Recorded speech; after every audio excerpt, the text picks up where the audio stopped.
Didn't even catch that. It was such. Okay, I'm going to call this regular meeting of City Council of August 18th, 2026 to order. I want to welcome everyone. Good evening, and if you don't mind, please stand for the invocation and pledge of allegiance led by Mayor Pro Tem Mike McPhee. It is your custom. Please join us to bow. Father God, we lift this meeting up to you, seeking your divine guidance and wisdom. Grant us clarity of thought and speech as we communicate effectively with one another. We invite your presence to permeate our discussions and decisions. May your wisdom illuminate our minds and hearts, guiding us to choices that align with your will and bring honor to your name. Thank you, Lord, for your faithfulness and sound provision. May your peace reign in our hearts and minds throughout the meeting. In your holy name we pray. Amen. Pledge allegiance to the flag of the United States of America and to the republic for which it stands, one nation, under God, indivisible, with liberty and justice for all. Thank you. Okay, next we have the meeting agenda approval. Do I have a motion to approve? Motion to approve. Second. Have a second? Okay. Mr. Mayor, I would like to make a motion that we remove item C at the applicant's request under new business. Okay, do I have a second to that motion? Second. Okay. Any discussion on that? Hearing none, all in favor signify by saying aye. Aye. Aye. Okay, now back to the original meeting agenda approval. Any discussion on it? Hearing none, all in favor signify by saying aye. Aye. Aye. Okay. Next, we go to presentations. This is a presentation of the 2026 South Carolina Municipal Elected Officials Institute of Government's Honor Roll Plaque. And Desiree Fragoso from MASC is here to present that to us.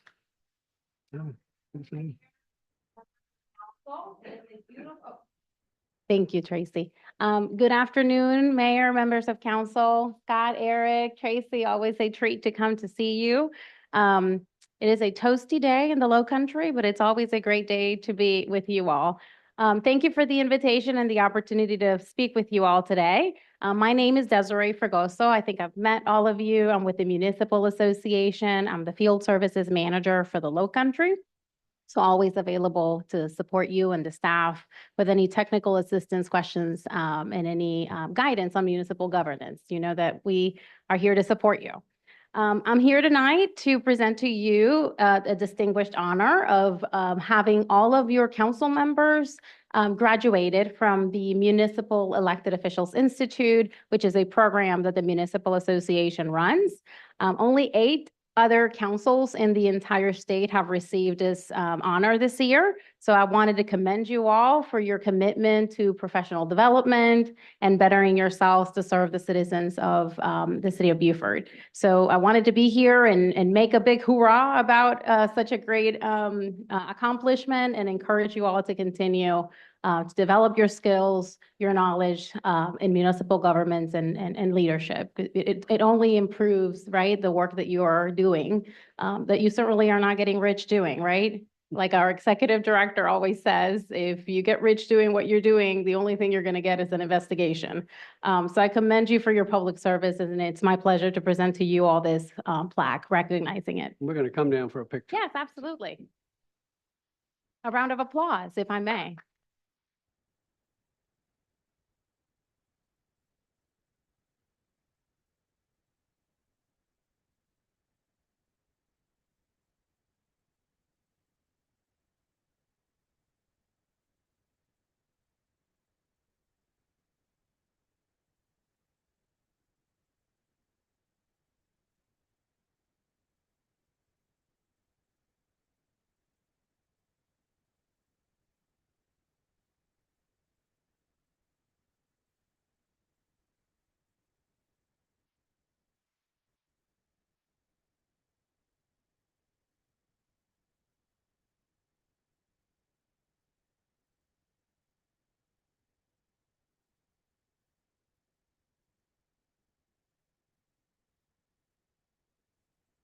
Okay, next is a mayoral proclamation honoring the public service of Grace Cordial. Motion to approve. All in favor, signify by saying aye. Aye. Grace, you want to meet me downstairs? Upon her retirement from the Beaufort County Library, Grace Cordial has faithfully served the Beaufort County Library from February 15th, 1999 through her retirement on August 14th, 2026, dedicating most of her distinguished career to preserving and sharing the history and cultural heritage of Beaufort and Beaufort County. And for more than 23 years, Ms. Cordial has served as senior librarian responsible for the Beaufort District Collection, the Beaufort County Library's special local history and archives collection, which she has been an exceptional steward of the historical record of our community. And under her leadership, the Beaufort District Collection has grown substantially and become an invaluable resource for historians, genealogists, researchers, residents, and visitors seeking to better understand the people, places, and events that have shaped Beaufort and the Low Country. Throughout her career, Ms. Cordial has assisted thousands of patrons in discovering and connecting with historical and genealogical materials, generously sharing her knowledge and helping make Beaufort's history accessible to generations of researchers and families. Ms. Cordial has embraced opportunities to expand access to the Beaufort District Collection, including collaboration with the Low Country Digital Library to digitize and make available to the public important materials from the collection. She has also brought Beaufort's history beyond the walls of the library through public outreach and long-running lecture programs developed in partnership with the Beaufort County Historical Society, the Beaufort History Museum, and other community organizations. Her professionalism and commitment to her profession has been recognized through numerous honors, including being named Beaufort County Librarian of the Year in 2017 and receiving an award from the Second Founding of America in 2023. Whereas with her retirement after 27 years of service, Grace Cordial leaves a lasting legacy through the historical resource she has preserved, the knowledge she has shared, the partnerships she has fostered, and the countless people she has helped connect with the history of Beaufort and Beaufort County. Now, therefore, I, Philip Cromer, Mayor of Beaufort, South Carolina, on behalf of the City Council and the citizens of Beaufort, do hereby recognize and honor Grace Cordial for distinguished service to the Beaufort County Library and for exceptional stewardship of Beaufort's historical and cultural heritage, and extend to her our sincere appreciation and best wishes for rewarding and well-deserved retirement. Congratulations.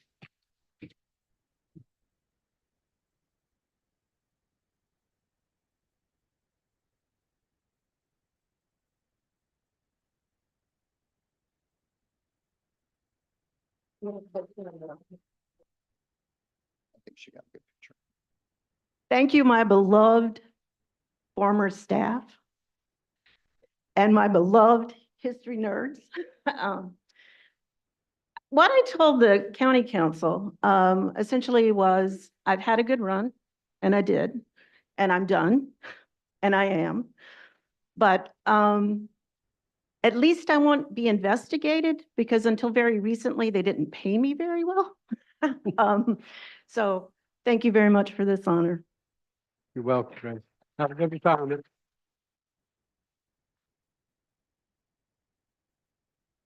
Okay, next we have a recognition of Grady Woods for his service on the Historic District Review Board. Move Make a accept. motion? Move accept. Second. Okay, all in favor, signify by saying aye. Aye. Aye.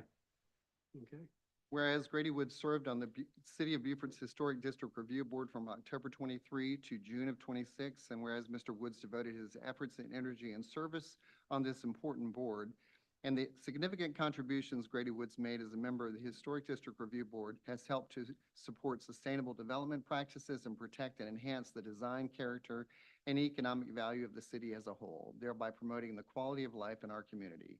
Now therefore be it resolved, the City Council of the City of Beaufort, South Carolina duly express their gratitude and commend Grady Woods for his outstanding service to the City of Beaufort during his tenure. Witness this day, the 18th day of August, 2026. Congratulations.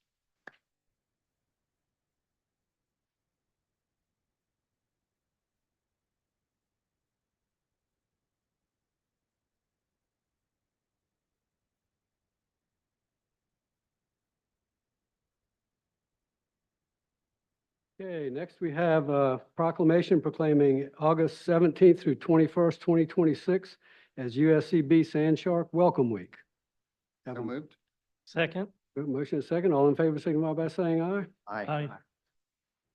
Mike, you good? Whereas the University of South Carolina Beaufort is a fully accredited comprehensive baccalaureate institution within the University of South Carolina system. And whereas USCB provides specialized instruction in 19 undergraduate degrees and 2 graduate degree programs to fulfill its mission to respond to regional needs, draw upon regional strengths, and prepare graduates to contribute locally, nationally, and internationally.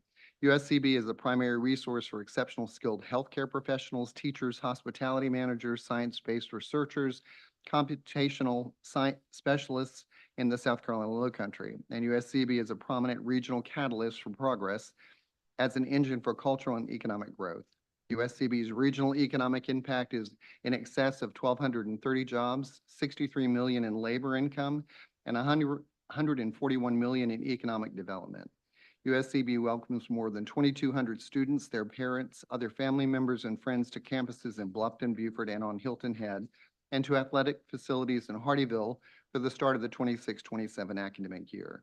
Now, therefore, the City Council of the City of Beaufort hereby proclaim the week of August 17th through the 21st, 2026 as USCB Sand Shark Welcome Week, and witness hereof this day, 18th day of August. Thank you.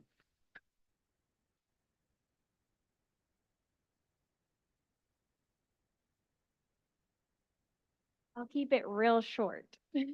So on behalf of USCB, I just want to thank y'all for this recognition and thank you for all of y'all's support. Thank you. Thank you. Congratulations.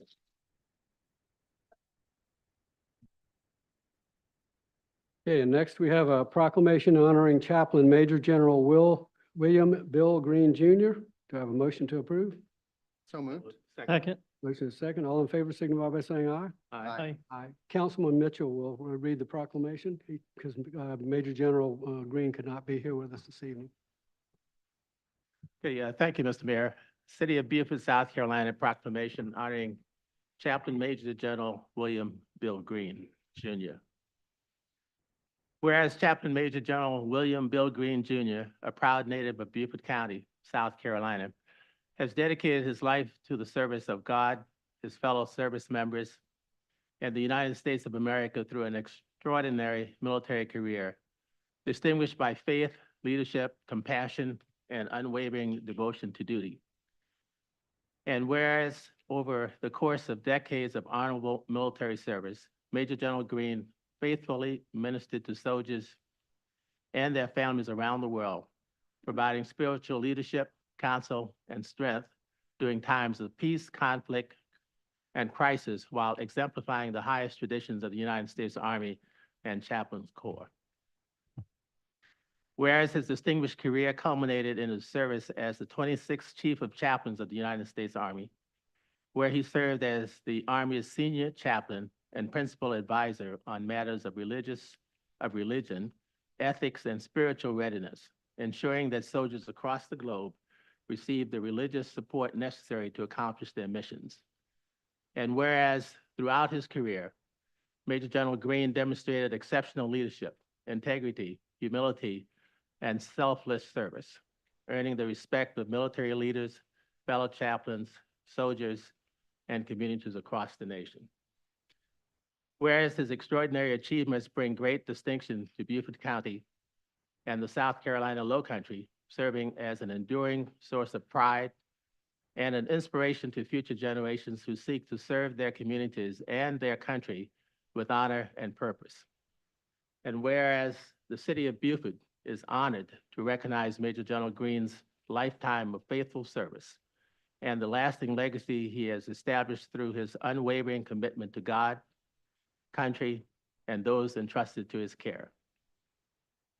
Now, therefore, I, Philip E. Cromer, Major Mayor of the City of Beaufort, South Carolina, on behalf of the Beaufort City Council and the citizens of Beaufort, do hereby proclaim our deepest appreciation and heartfelt congratulations to Chaplain Major General William Bill Green, Jr. for his extraordinary service to the United States of America, and commend him for the honor he has brought to our nation, the United States Army, the state of South Carolina, and the Lowcountry. May his example of servant leadership, unwavering faith, and steadfast patriotism continue to inspire all who have the privilege of following in his footsteps. In witness whereof, I hereunto set my hand and cause the seal of the city of Beaufort to be affixed the 10th day of October, 2026. Thank you, Councilman Mitchell. Okay, next is public comment. And before we begin, I want to briefly review some guidelines to ensure that everybody can be heard respectfully and in an orderly manner. Public input's an important part of council's decision-making. So please state your name and address when you come to the podium. Limit your remarks to 5 minutes and address council as a body rather than individual council members, city staff, or members of the audience. Speakers and attendees must remain respectful in language and conduct. Personal attacks, interruptions, shouting, applause, demonstrations, or other behavior that disrupts a speaker or interferes with city business will not be permitted. Council's role is to listen, and except where clarification is needed, council members generally will not engage in dialogue or debate during public comment. Issues raised may be referred to staff for follow-up or placed on a future agenda if applicable. If a speaker exceeds 5 minutes, directs remarks away from council as a body, makes personal attacks, or becomes disruptive, I will ask the speaker to conclude or to yield the podium. Anyone who refuses to comply will be out of order and will be asked to take their seat or to leave the meeting. So thank you for helping us conduct the city's business with civility, respect, and professionalism. Thank you. So with that, first person on the public comment sign-in sheet is Thomas Kevaney.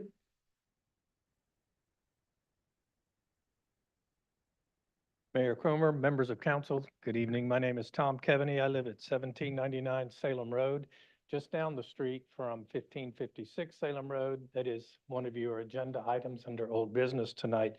And I'm here to speak in opposition to the upzoning of that property. First, as set forth in the staff's report at pages 130 to 132 of the agenda package, it's not consistent with the comp plan as council adopted just a few years ago and apparently amended shortly thereafter. Second, the property is inconsistent with the purpose of an RMX district, which is what the proposed upzoning is. As set forth at page 111 of your agenda packet, and again at page 113 of that same packet, the purpose of the district is to accommodate region and community serving commercial and business uses, as well as highway-oriented businesses. Salem Road is not a highway-oriented road. It's a residential collector street. If you look at the land use table that Kurt's staff provided to you at page 114 of the packet, you'll see that under the intensity of uses, there's kind of a continuum there at the bottom of page 114 in that diagram. Even as it is currently zoned T4, and the intensity is indicated as general urban. Of course, this part of Salem Road isn't general urban, but more importantly, RMX, which is further to the left on that table, falls under urban center. Salem Road is certainly not an urban center. Third, the suggestion that the current designation was made in error is wrong. At the time the comp plan was adopted, and the street was used, it was used primarily for homes, apartments, neighborhoods that are located on Salem Road. Since that time, 2017, the number of homes, apartments, and neighborhoods that are located on Salem Road have drastically expanded. In fact, since 2017, Salem Bay, which is further down Salem Road toward Battery Point, has developed hundreds of houses in it, and there's been an apartment complex, Garden Oaks, that has hundreds of apartments in it. And significantly, the property that is adjacent to this very property is designated for senior housing in the future. So this property is totally surrounded by residential properties. Fourth, once the property is upzoned, it can be used for any of the future purposes that are permitted under RMX. And while the current applicant might intend to use a use that is not horribly offensive, the future occupants and owners of this property are not obligated to that same use. They can use the property for any purpose that is permitted under the RMX. Fifth, we have infrastructure challenges already getting into and out of Salem Road. At Salem Road and 170, it's very difficult to get out of it. You certainly can't turn left easily onto 170, and it's difficult to turn left from 170 onto Salem Road. In fact, many of us have to go down to B.E. Wheatley at 170 in order to turn left. That's certainly safer to do it. And council has recognized the problems with this intersection already. Recently, council adopted a resolution calling for the realignment of the Spanish Moss Trail, Neal Road, and Salem Road in order to address these problems that we already have. Finally, I would respectfully suggest that the proposed rezoning does not satisfy all of the requirements that your own code provides. Those provisions are found at 9.16.3 C2, and they're set forth in page 115 of the agenda package, and there are several of them, and I won't go over them, but they start with things like the upzoning is not consistent with the comp plan and master plan. Well, in fact, it is not consistent with the comp plan and the master plan. I won't go through all of the others. I've done it before. I would refer you back to what I commented on last time council will address this issue at second reading. And for all of these reasons, I respectfully ask that council deny this upzoning. Thank you. Thank you, Mr. Keaveney. Okay, next we have Terry Granger.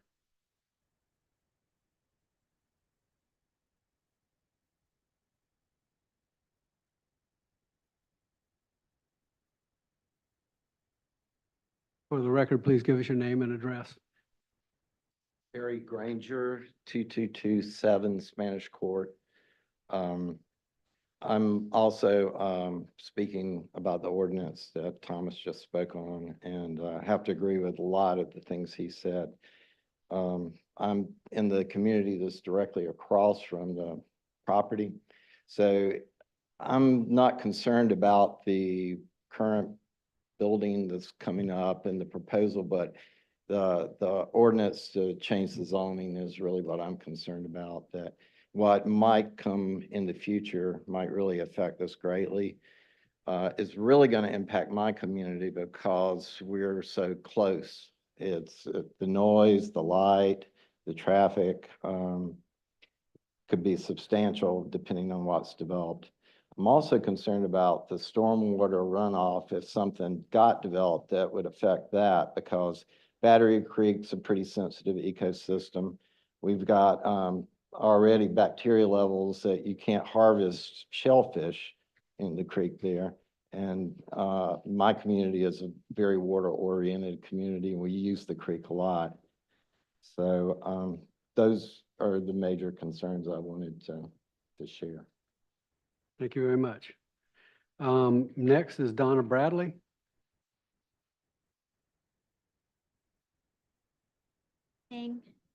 Good evening, Mayor and council members. My name is Donna Bradley. I reside at 2212 Spanish Court. I'm here tonight regarding the rezoning of the property located at 1556 Salem Road from T4 neighborhood to regional mixed use, also known as RMX. I am speaking as a concerned resident and as president of the Live Oaks at Battery Creek Property Owners Association. We're the community located directly across from the property. Once this parcel is rezoned to RMX, the zoning stays with the land. Future owners would have the benefit of the broader range of uses allowed under RMX, regardless of what the current applicant may intend today. Salem Road is not a commercial highway corridor. It is a neighborhood collector street serving Live Oaks at Battery Creek, Salem Point, Battery Point, Salem Bay, and the nearby apartment communities, all residential neighborhoods. It is used every day by families, children, cyclists, runners, and residents walking to and from the Spanish Moss Trail. This roadway already has significant limitations. It remains a 2-lane roadway with limited pedestrian infrastructure and no sidewalks. Residents already navigate increased traffic conditions that require caution. The introduction of zoning that permits more intensive commercial activity creates the potential for a roadway that was never designed to function as a commercial corridor. When parents allow their children to ride bikes through and between the neighborhoods down Salem Road, they shouldn't have to worry about increasing commercial traffic. When residents walk to the Spanish Moss Trail for recreation and exercise, they should feel safe doing so. The quality of life in this area depends on preserving a community where people can walk, bike, and enjoy outdoors without facing increasing traffic pressures. Residents purchased homes in this area with the understanding that the surrounding land use patterns reflected the city's existing planning framework. Our residents are concerned about the potential for larger scale development as it is a significant shift for property directly adjacent to residential communities and would alter the character of the area. Tonight, I respectfully ask you to consider not only the proposed use of this property today, but the precedent and possibilities that come with the zoning change itself. Please consider the families who walk on this road, the children who ride their bicycles between these neighborhoods, the residents who use the Spanish Moss Trail, and the homeowners who have invested heavily in their communities. For those reasons, I respectfully ask that you deny the rezoning request for 1556 Salem Road. Thank you for your consideration. Thank you, Ms. Bradley. Okay, next we have Paul Trask.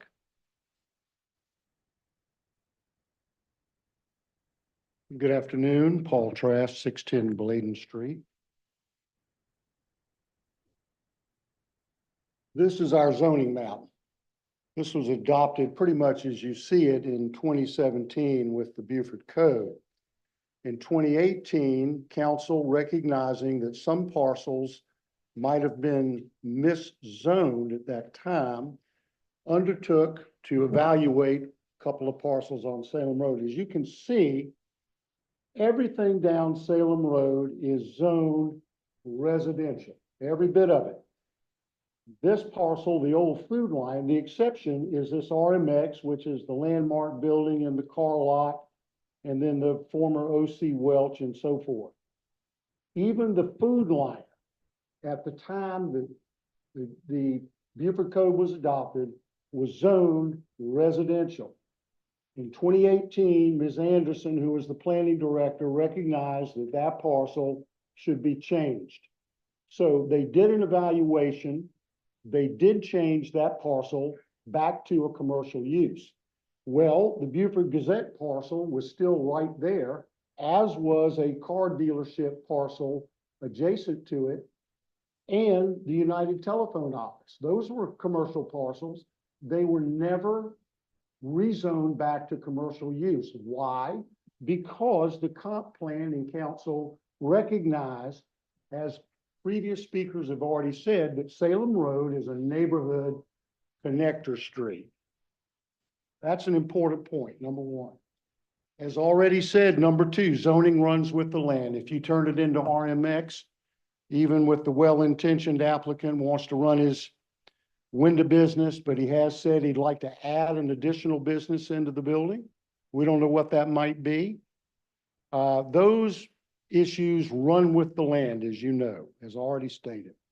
Number three, it's been suggested that the condition of the building, nothing can be done with it. And so therefore we need to zone it back to commercial so someone can make use of it.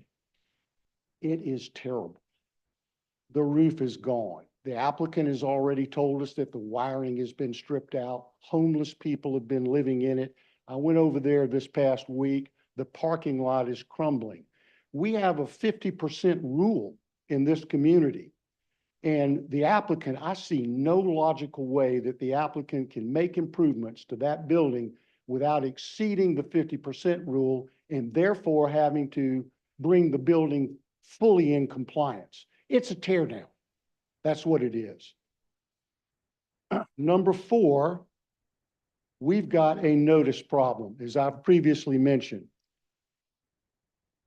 The planning department properly noticed it's either 500 or 1,000 feet, and that has already gone through the planning commission for further review, which will be coming to you in one of your chapter updates shortly. I'm going to encourage you to further modify that because there needs to be a placard. Most of the people that live down there, Salem Point, the original neighborhood, Battery Point was number 2. Then you had various elder care facilities that were developed. Then you got a big apartment complex, and now you have Salem Bay. I mean, it is intense. As mentioned, Salem Road doesn't have any infrastructure upgrades.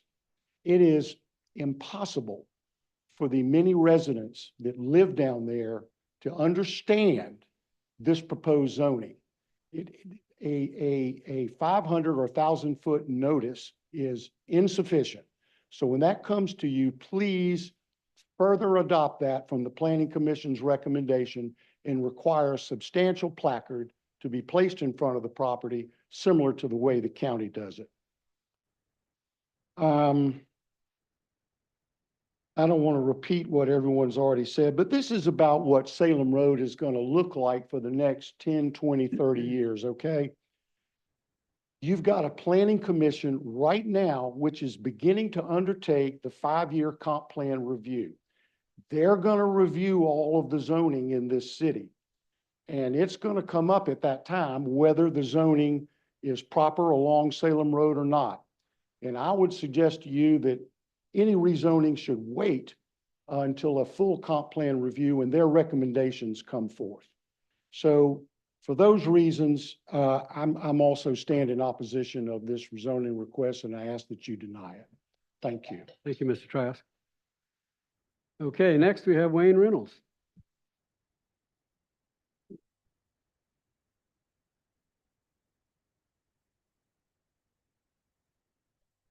Wayne Reynolds, 2212 Bay Street. I'm here because we continue to have a problem with the speed limits and the lack of enforcement for that, and also the new noise ordinance. And congratulations for a reasonable attempt at the noise ordinance. But it is a problem when I hear cars, trucks, motorcycles inside my house. I know that they're not street legal and that they violate the ordinance. I was in my front yard several days ago. I have a pocket decibel meter on my iPhone, which is accurate. If you don't think it is, please challenge me by coming out with your own. Motorcycle came around the corner, 120 decibels. A pickup truck turned left, 5 minutes later, 110 decibels. These are violators, and they're evildoers, and the evildoers are a small portion of communities, but they make a big impact. And I think it's really important to stop that. We feel victimized and harassed by this. It's illegal. It's unconscionable that there's not more enforcement. I think it's critical to put police officers on the street, windows rolled down, ready to arrest people who speed. I saw a dump truck on the way to Charles Street at 40 miles an hour down Rebo Road. Nobody around to police it. A police officer at not Allison Road, but Hermitage Road and Rebo, Bladen and Bay. You pick a place. We hear it all the time. We hear them when they cross the bridges. We know those guys, they're not hiding. They're out there yelling at us that they don't care about our town. So I beg you to get on the ball and write some tickets and put a notice out to the people that do this, that we're going to stop it. Thank you. Thank you, Mr. Reynolds. Okay, next we have Edward Dukes. Hello, Edward Dukes, 821 Rebo, same topic. As a real estate broker in town, I see the visitors come down to Bay Street. So it's not just a Rebo Road, it's not just a McTier Bridge, it's not just a Woods Bridge. They'll be on Bay Street, they're looking at buying something in Beaufort, and a motorcycle goes by, a truck goes by, whatever, stereos, mufflers, it turns them off. We watch it happen. I watch the conversation stop as they're tapping on the glass, looking at a house. They can't hear each other and they literally move on. And you can just feel those dollars in that family leaving town before they ever got here. And I know the hotels see it, the residents see it, and the tourists see it. And I would just urge you to do everything you can to encourage enforcement of the new ordinance that y'all were so great to pass. but it doesn't do any good unless we really jump on it. So thank you very much. Appreciate it. Thank you, Mr. Dukes. Okay, next we have Mr. Krumrich, Robert Krumrich. Did I pronounce that right? Okay, close.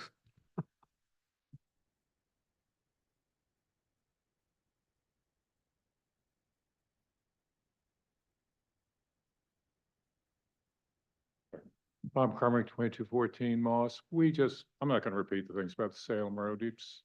You've heard all those. We just came to add our voice to those in opposition. Thank you. Okay, thank you.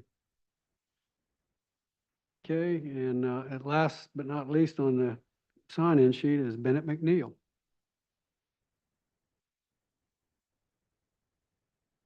Mr. Mayor, council members, Bennett McNeil and Amy and I live at 1705 Bay Street.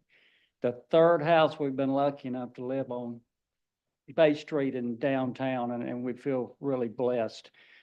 Just want to say I agree with what Wayne said and what Edward said. There's so many people, hundreds a day, that are on the sidewalks on Bay Street that pull up in their car and roll the windows down and have a cup of coffee and eat lunch and talk on the phone.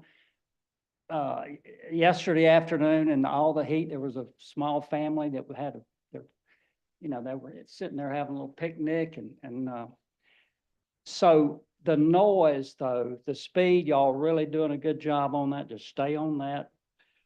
But the noise is just, it's a handful of people, and they are really, it's offensive. So appreciate you guys, what you do, and the police staff, and just encourage them everybody to stay with it. Thank you. Appreciate it, Mr. McNeil. Okay, Sean, is anybody online? Give me 1 second, let me double check. There are, but no questions, no hands are raised. Okay. Mayor, you have one in the back. Oh. Lolita.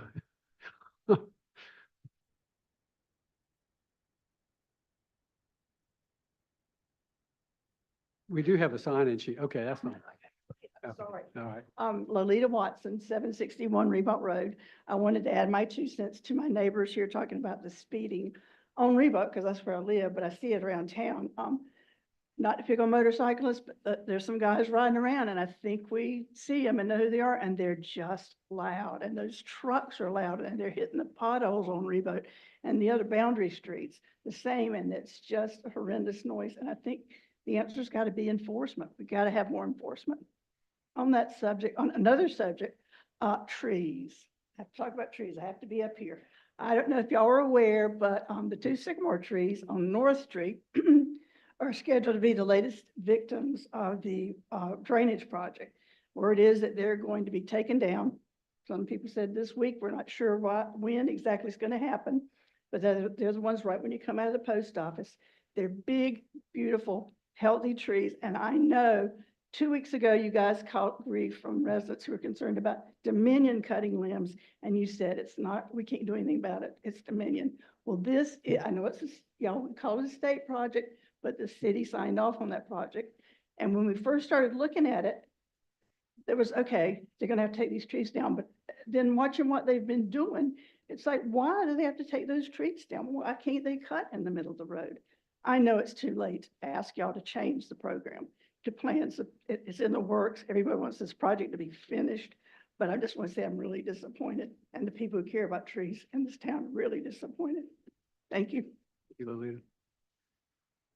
Okay, anyone else? Oh, yes, sir.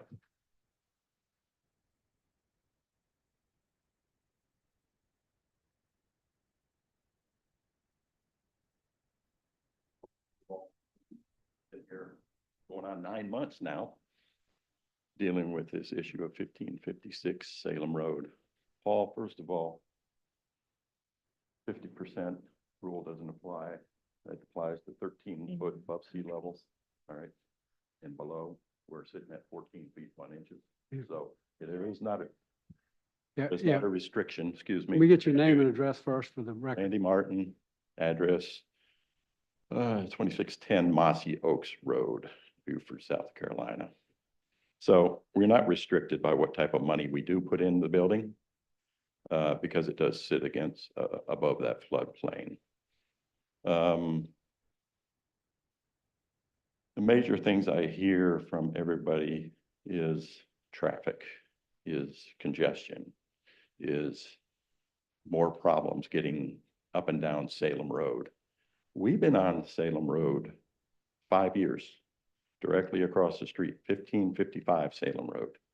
Been doing the same business since 2021.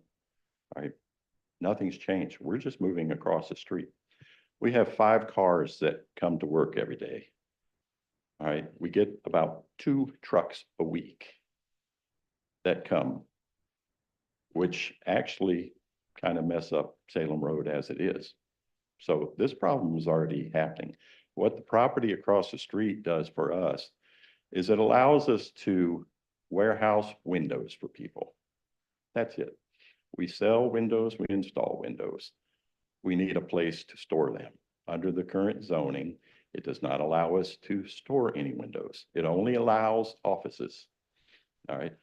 Secondly, what it does enable you to do is, because you have entrances off of Salem Road and on B.E. Wheatley, you have a better traffic pattern for both cars and for semi-trucks that do come in, because they don't need to back off of Salem Road. They can pull in the front of Salem Road, go around the parking lot and back up to the rear loading dock. Our intentions have always been to eliminate that front loading dock and bring everything into the back, complying with the city to screen that area and have our trucks back there, have a gate back there so it's secure from the public and keep it from the homeless people.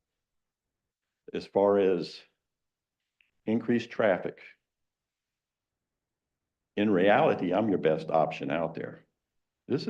I'm a family business guy. All right, this is for the business we run. My 2 sons are in with me. We're going to continue there. I'm not looking to build my empire. All right, it's one building that allows us to have offices and store windows that can be shipped out. All right, it's been happening for 5 years. All right, my intention is not going to turn this into a trucking terminal with trucks coming in and out. That's what make it sound like. This building was there since the 1980s. It was there before all the subdivisions were in. It was there before all the residential was there. They knew it was there when they bought their homes and moved into that area. Nothing's changed. What's changed is it's been sitting vacant for 11 years. It's an eyesore. It's a mess. It costs the city money by dealing with vagrants, homeless, drugs, theft, everything else. This causes the city to spend more money. All right. The state of South Carolina agrees with me on this. That's why they have offered an abandoned buildings tax credit on it, because their interest is to have the public buy these old structures and put them back into use. They encourage that. So this is all we're trying to do. They keep throwing out, and it's indefensible on my part. Oh, but in the future, but the future. One thing I have taken a lesson from the Trasks, and that is, if I'm going to buy something, I'm never going to sell it. It's going to pass down.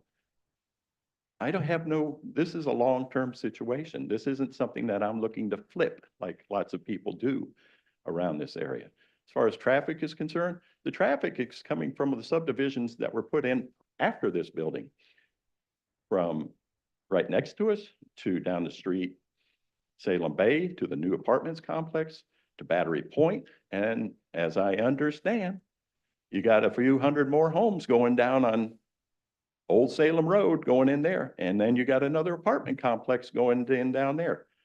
What I'm doing for the area is I'm limiting the amount of traffic and congestion on that road.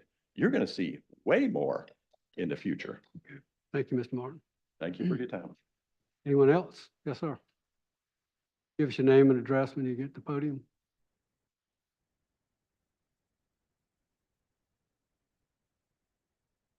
Good afternoon, gentlemen. I'm Marcus Martin. I live at 15 Stewart Street.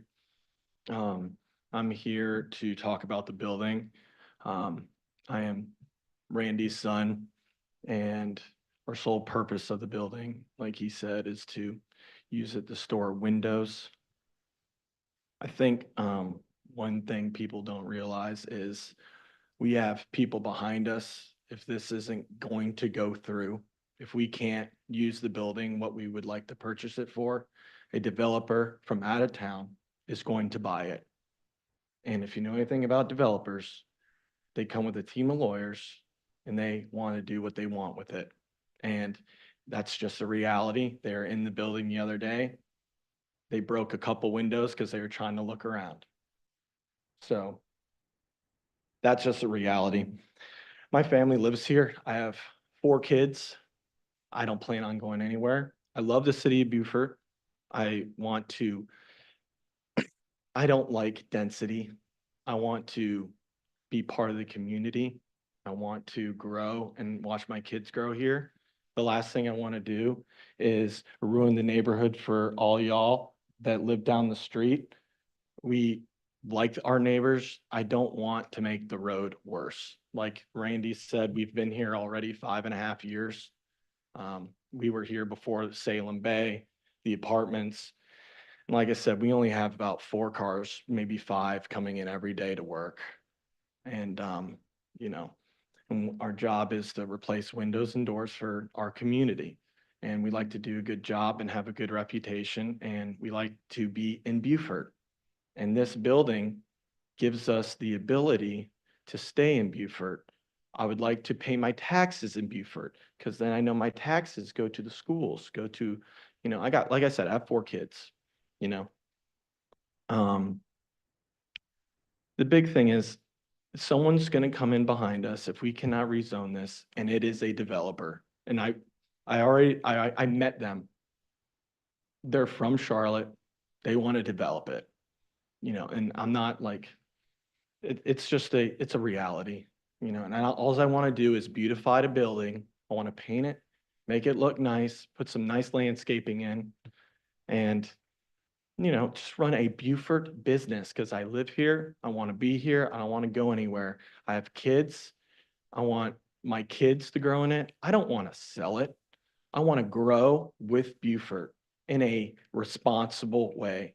As a kid, I grew up in Central Florida. If you guys have ever been to Orlando, pretty dense. I don't live there anymore because it's too dense. Because I don't like it. I want to keep Beaufort small. I want to keep it quaint.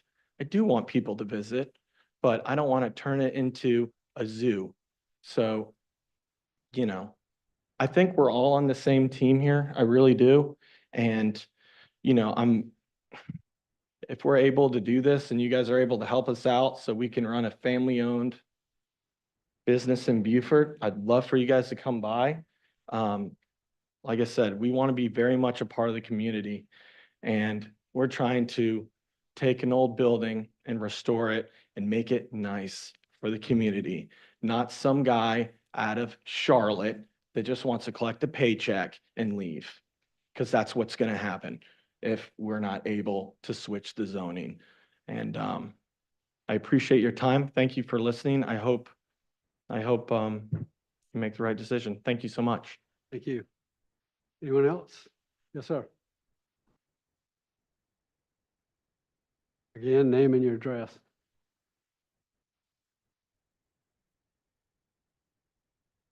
Sam Martin, 19 Berkmeyer, Beaufort, South Carolina, 29907. Just want to say a quick comment about our family. So I think most of y'all have visited the old Coates grocery store. And it's now Urban Market and Cafe. So I just want to put this in perspective. That was a pretty dilapidated building, I would say, back before I bought it.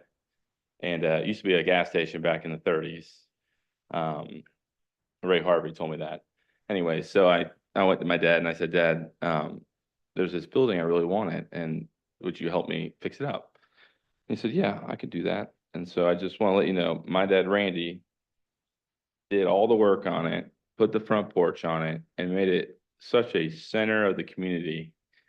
And the only reason I'm bringing that story up is just to say this building that my family and my brother, that I have no interest in it, besides I just want them to be successful, is And my dad's already said, like, you know, when we get this building, this one's for, because I have three brothers, this building is gonna go to Tim and Marcus, because they own the window business. Sam and Nick, you're gonna get some other stuff and I'll put it in my will. And that's the type of mentality that we have. It's a long-term thing. There's four of us.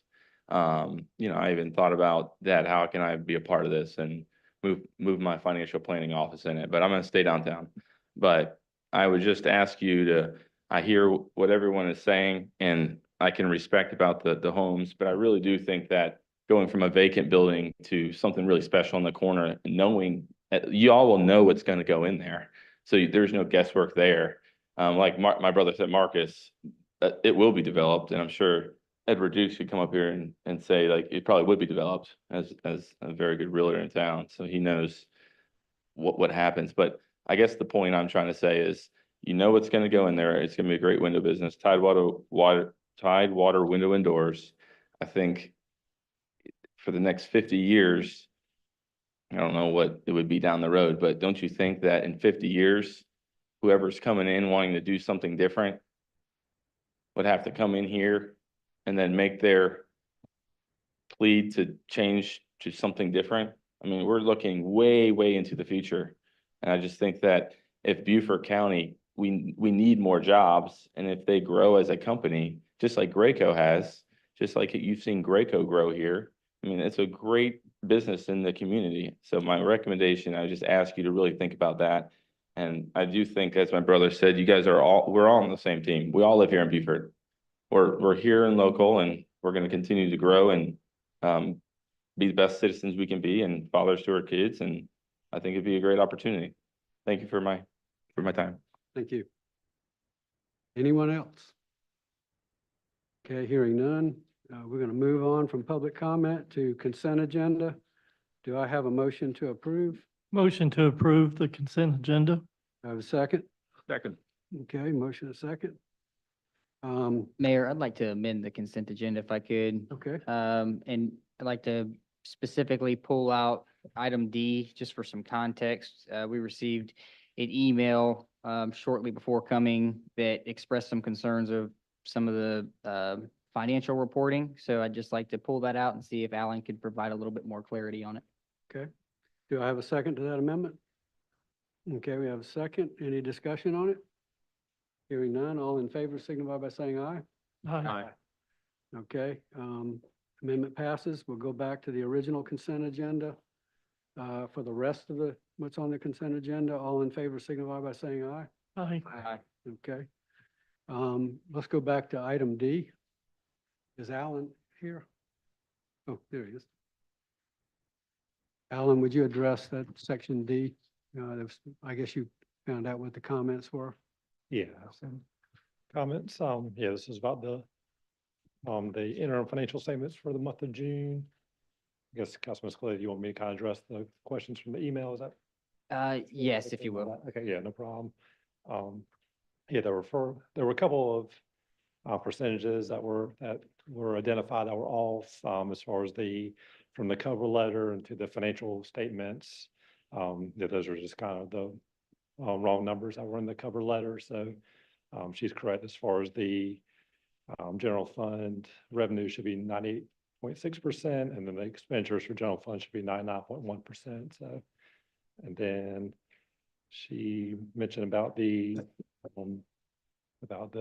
city council, about the actual expenses compared to the budget, being over budget about $383,000, and that is mostly attributable to legal fees. Pretty much all of it is attributable to legal fees. And so we'll plan in the month of September having a budget amendment to kind of reconcile year-end revenues and expenses. So that'll be something that we address through a budget amendment for those additional costs. And then they also identified about in the capital project fund, there was a variance that was pretty significant, $36 million. And they were identified, that was just kind of in the formula in that spreadsheet. It should have been added instead of subtracted. So the true balance should be about $4.9 million. That was something she identified that was incorrect in the financial report. And then also mentioned about miscellaneous revenue, being over budget for that. We did have some property sales during the fiscal year. The main one was the Oliver's Clean Burn. We were able to sell that property. So we weren't budgeted for that, but that was additional revenue coming in. And then some additional revenue came in for insurance proceeds and miscellaneous revenue as well. So same kind of thing. We'll bring forward the budget amendment to kind of true up some of those numbers going forward. And then the last comment was about the TIF2 funds. The $3.6 million is still within the TIF2 funds. We only transferred $100,000 in this fiscal year for the South Carolina Volunteers Park project. And we are still awaiting a decision from Beaufort County for their portion of the TIF2 funds. And we're also waiting kind of official documentation from Beaufort County School District regarding their portion of the TIF2 funds. So that will all occur in fiscal year 27, the current fiscal year, and we'll go through that. So that addresses, I believe, all the questions that they had about the financial report. Just make a point, these are all based upon as of a certain date, which was last month. I believe, Yeah, right? as of June 30th, I will emphasize these are all unaudited and preliminary numbers. We're still making some adjustments during our year-end closeout, and we'll still go through the audit process, but we'll make sure that all these get addressed and they get corrected before we issue our ACFR, which is happens at the end of the year in December. And then within the next month or so, we'll see a reconciliation of that and an amendment in a report, right? Yeah, I can kind of adjust, gotta make those like, some of those formula adjustments, and also maybe we can even show some of the budget amendments or proposed budget amendments to kind of show that some of those variances going away. Any other questions for Alan? Okay. Thank you. Thank you, Alan. Appreciate it. Okay, moving on to the minutes, work session and regular meeting of July 7th, 2026. Do I have a motion to approve? So moved. Mayor, did we need to approve that item D? I'm sorry. You're right. Yeah. Make a motion to approve The original consent. the original with this that was Amended. pulled, Yeah. amended. I thought we voted on We it. voted on that, but we didn't vote on the part we just Okay. pulled. We had All right. pulled that part. so All in we- favor of the consent agenda aside from section D? We did that already. We need to vote on the section D is what Yep. it is. Oh, I thought we did. Oh, I didn't do it? Okay, my I bad. don't believe so. Okay, all right, let's vote on section D then. All in favor? Signify by saying aye. Aye. Okay, Correct, Tracy. all right, moving on to the minutes, work session and regular meeting of July 7th, 2026. Motion to approve? Second? All right, any changes, corrections? Hearing none, all in favor signify by saying aye. Aye. Now turning to old business, an ordinance to amend the City of Beaufort zoning map to rezone real property located at 1556 Salem Road, Beaufort County Tax Map R120-029-000-103E 0000 from T4 neighborhood to regional mixed use. This is second and final reading. Do I have a motion to approve? Motion to approve? I have a second. Okay, it's open for discussion. Don't have anything to discuss. You want Kurt to do a presentation? Oh, Yeah, let's do a presentation for the public, yeah.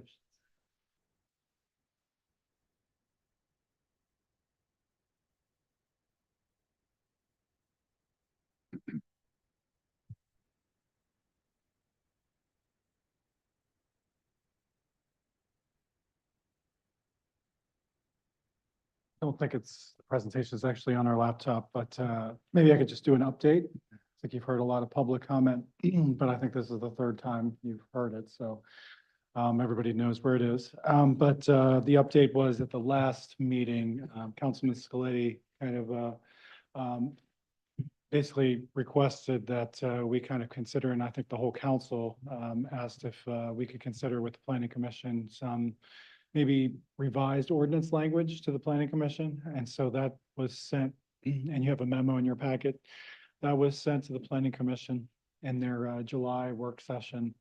And then also it was discussed in their meeting also in July. in which they adopted chapters 2, 3, and 4 of the ordinance where this text amendment would essentially be located at the, ironically, so it all worked out pretty well.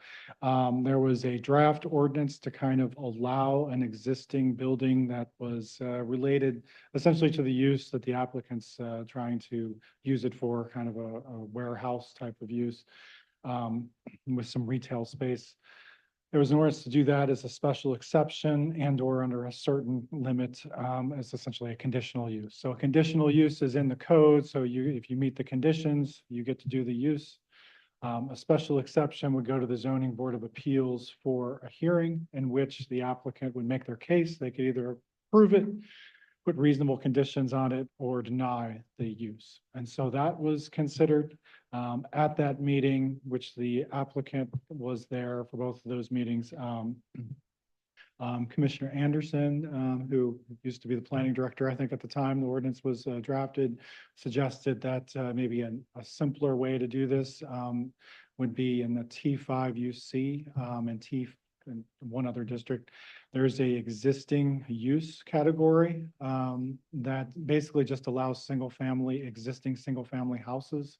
And she felt that expanding that to maybe this use or some other uses where you could use the existing building for what it was previously used for, maybe would be a simpler way to do this. That would be the only change. It would just be basically updated in the table, the use table to be an E, and we'd have to specify the specific use as an E, which would be an existing use. So that went to the Planning Commission, and they decided unanimously not to move either ordinance forward. They felt that, that basically this is second reading, and the applicant, who I think you can probably bring back up here tonight if you'd like, but also inform the Planning Commission that his basically due diligence period, his contract was going to run out at the end of this month. And so, and they wanted some more time to look at existing uses and the impact that that would have on the ordinance. And there was some concern that we would be tailoring an ordinance just for one property. So those were some of the concerns. So this was thought about quite a bit. And I think they decided that doing this in kind of a quick fashion, they just did not move forward with it. And so that's kind of the background since then. Otherwise, I think, you've heard a lot of statements here tonight. The rezoning criteria, it is somewhat discretionary. There's, you had a unanimous approval with the PC. I think there is enough information, the 5 factors that's in findings that you can make to approve or deny the case. I think, I guess my department's feeling, and I think the Planning Commission's feeling, is that this would be allowing an existing building to be reused, and that an RMX zoning district is probably going to be unlikely to have any other major commercial use there. And if it did, it would come back to the Planning Commission for approval. They'd have to do a TIA. It would have to do all of those things. And so that's kind of, and we also, felt that we're trying to promote the reuse of these buildings. I think that's proper planning. So that's where it stands. And just the other thing that has come up, I think, with the floodplain and the 50%. So if they were going to move forward with this, if you were going to grant them approval, there's a few things that would come up. And so one of them is we'd require a floodplain certificate, elevation certificate from the applicant. And probably that's the first thing he would do, but I'm assuming he's already done that because he wouldn't be sticking around this long, and that would certify it's at 13 feet. If it's not at 13 feet, because these are FEMA rules, then as Mr. Trask stated, it hits that 50%, and the whole building would have to be brought up into compliance with the building code. It really couldn't be expanded either. It would be it would be very difficult to reuse this building, but we would require this floodplain certificate because what we understand, I think from the applicant continuing, is they feel like the floodplain certificate is over 13 feet, and that's base flood elevation. So is that, maybe that's too complicated? Hopefully I explained that. So there's that. We would require landscaping for this, and we'd obviously require any kind of signage, et cetera. And also there was some question about the notice. A sign was posted there. However, I understand that some people, it might have blown down. I think we reposted it, but in the meantime, we've ordered yellow and red signs that look a little bit like, I think Port Royals, so they catch some attention. But the sign was posted and the notices were sent out to 500 feet, so. What size are the signs? They big enough to read? They're decent size. If you get them too big, they're gonna blow away with the winds, but they're about the same size as the county and the Port Royal, so. So those will be going up from here on out. They'll be yellow and red, so that's a little more attention getting, as you drive down the streets. All right. Thank you, Kurt. Any discussion? Kurt, Questions? did I understand you correctly to say that if we were to approve this rezoning, that there could be provisions to restrict use of the building in the future to its intended use, as Mr. Martin and his sons are claiming? I think that was the code that you were asking for the planning commission to look at. I mean, you can still consider that. You can still send it back to them. I think it was obviously just done in a few weeks, so maybe they felt rushed with that, but the planning, any commercial use that would move forward besides what it's basically being the warehouse type of thing would trigger basically a planning commission meeting for that use. And so, if they were going to build whatever the commercial, burgers, fast food stand, they would have to come to the planning commission. They'd have to do like a TIA, and they would almost likely have to do some road improvements to Salem Road, probably a turn lane, because they would be triggered. All of those things would be triggered essentially for commercial use. But I think the applicant also has mentioned at the planning commission meeting, and you'd have to ask him, is that he's considering putting a deed restriction on the lot. Of course, it's not you can't control the use. It's a private thing, but it definitely has some weight, but it's not something for you really to restrict it in the future. The government can't, but as stated, the RMX, the big difference is T4N. They're both, the T4N allows a higher density apartment essentially as a permitted use. The RMX allows some additional commercial uses. Offices are still allowed in T4N. So really the delta on this is the retail and the warehouse use. And as Councilman Scaletti stated, retail is allowed in some parts of T4N, just not in this area. So the overlay.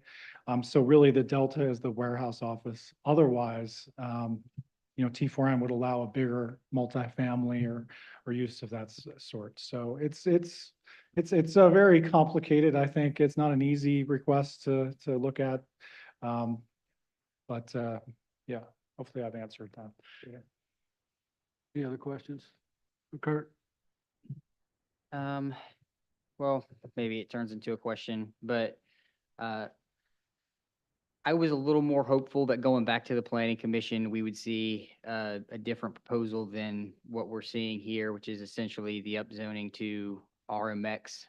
Some of the concerns that I stated at first reading and then at second reading still stand. This is not just more of a residential road, but it is one of the most congested, not just with the development that we see today, but with the hundreds of units that have already been approved, that were approved as PUDs 20 years ago when no TIAs were required or no road improvements were mandated, and we can't do anything about that.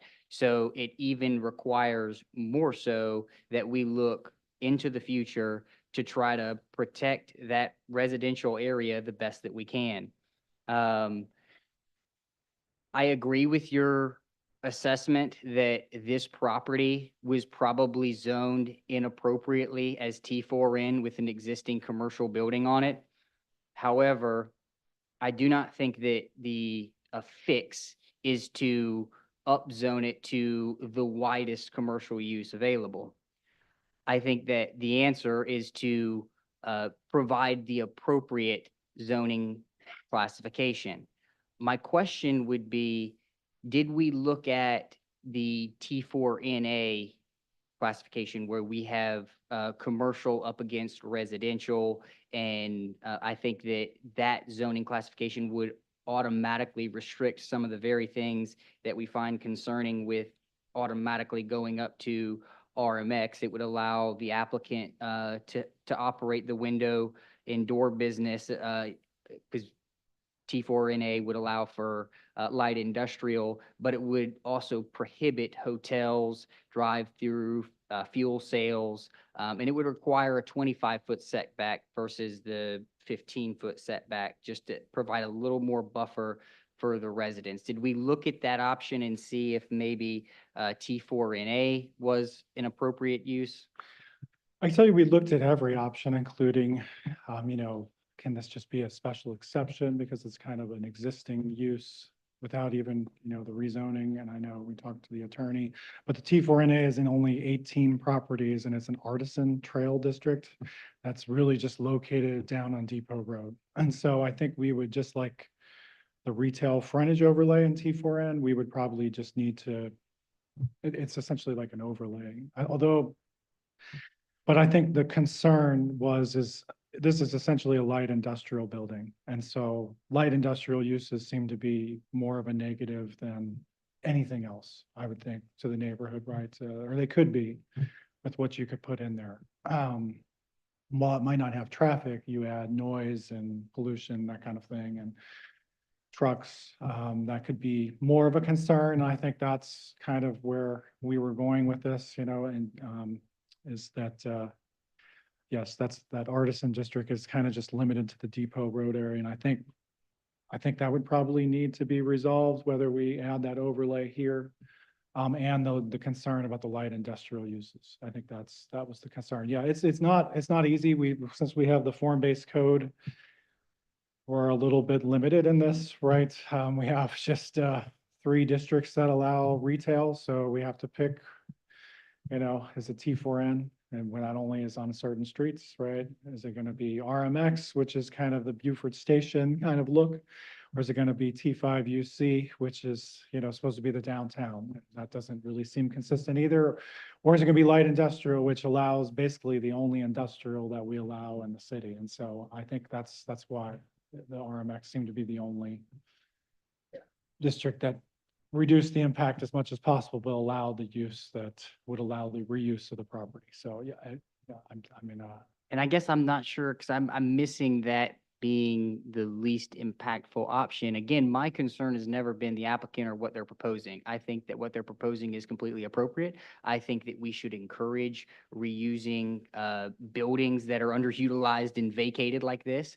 But I also can't get past the fact that what happens in life sometimes is you purchase it and your intent is to do one thing, we upzone it based on that intent, and then 2 years later, the property sells and a developer from Charlotte buys it, demos the building and builds a 4-story hotel, and we're stuck dealing with the aftermath. And if we're gonna be responsible stewards, being that we know what's happened already and what's to come, the more reasonable approach seems to be finding a way to restrict some of those more impactful developments that would be allowed in RMX, but also providing a way for the applicant to reuse the building to suit their needs.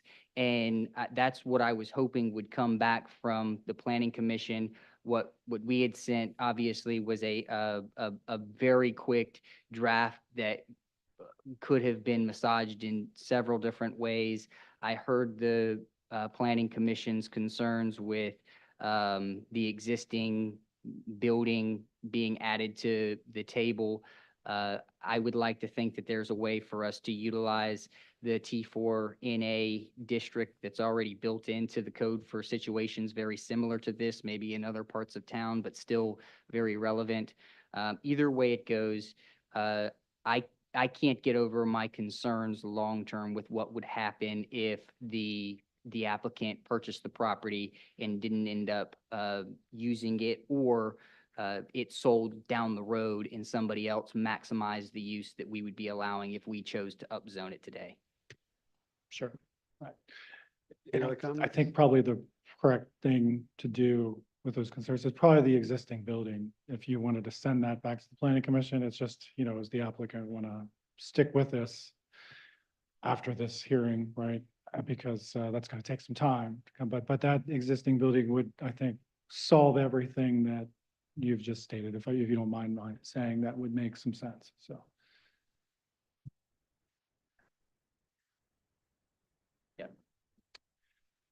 Yeah, I would probably ask him because that's what he's represented. My question, thanks, Sean, I'm sorry. My question was that I think the applicant's contract will time to respond, and the deadline, whatever, is the end of this month. So if, sending it back to the planning commission and so forth, would that work? He would run out of time, wouldn't he? Right. And unfortunately, I think state statute would require us to do that. Is that right? Require you to make a decision? No, require us to go back to the planning commission if there was substantial change for them to provide a recommendation for us. And then depending on that, it would trigger a first reading again. That's correct. So it's a 3-month process at the quickest to get an ordinance back to you. I think we could have done it in 2 months before, but since they punted on it, either way, it's 3 months. Which basically translate to decision time for us. That's Other comments? Well, I concur with a lot what Josh said, and also what Mr. Trask said. Back in 2018, when this was rezoned to T4N, there was a reason for that. That's a residential road. It's 2-lane. RMX is more suited for a highway oriented, and I'm talking about 4-lane highway or more.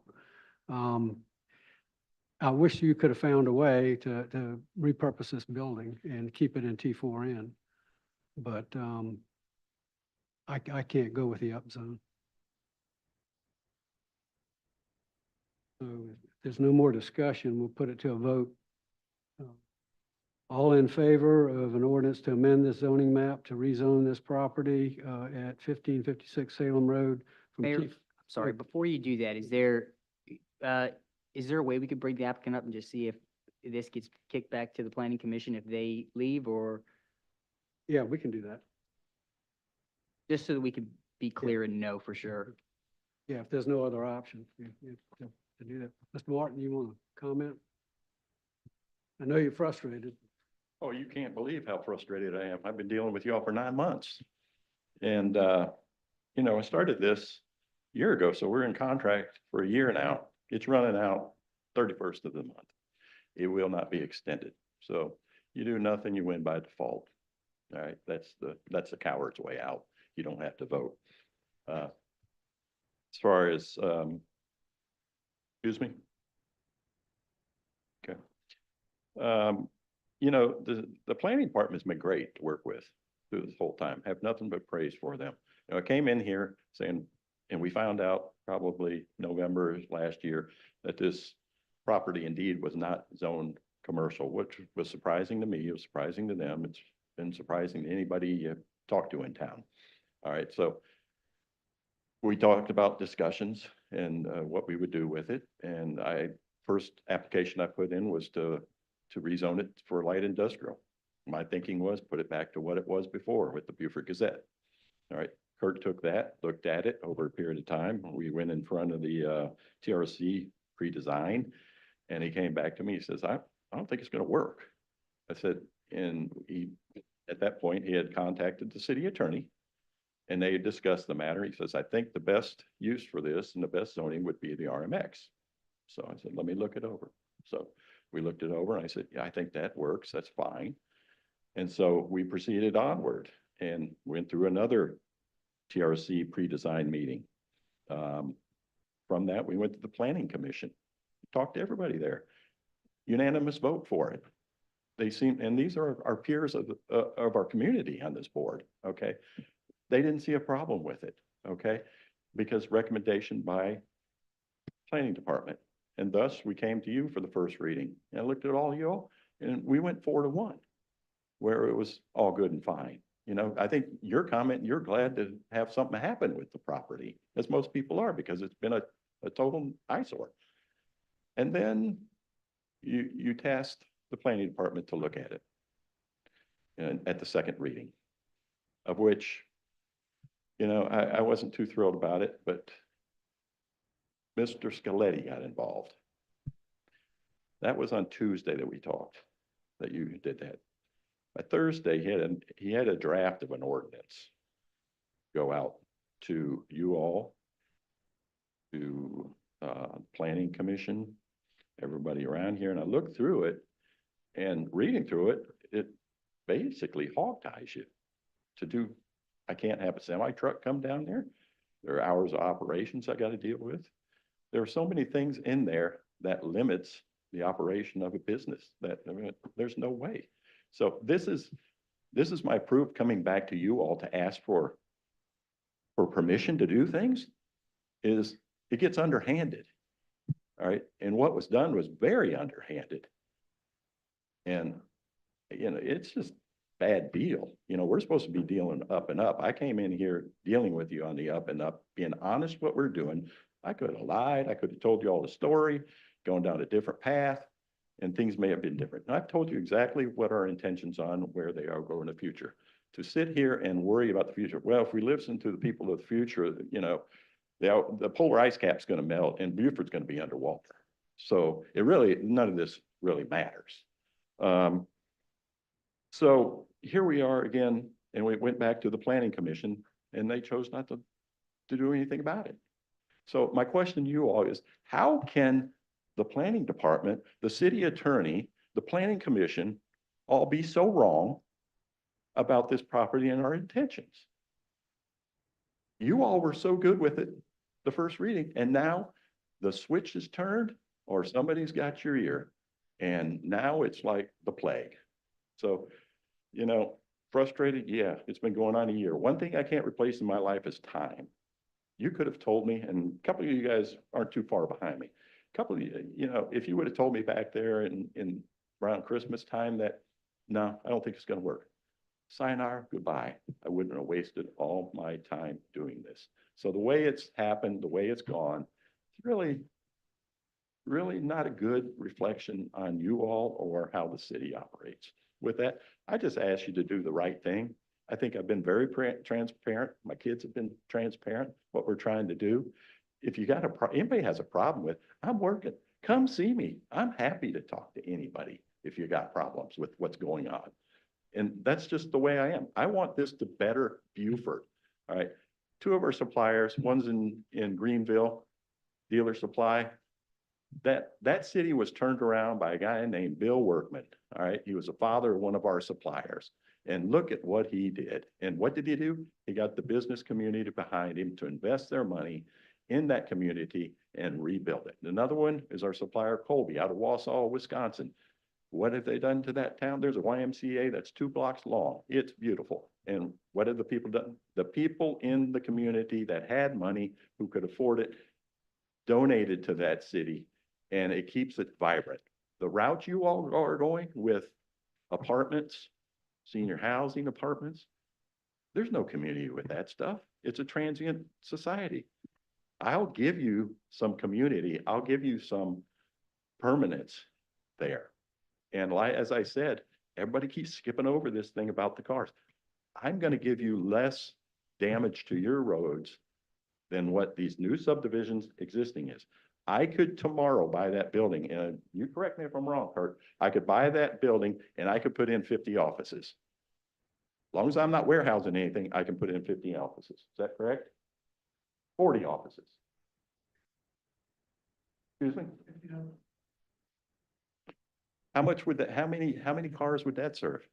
How many would you have coming in and out every day if I did that? You probably have 100 cars, 50 cars, 100 cars coming in and out. Way worse. We got 5.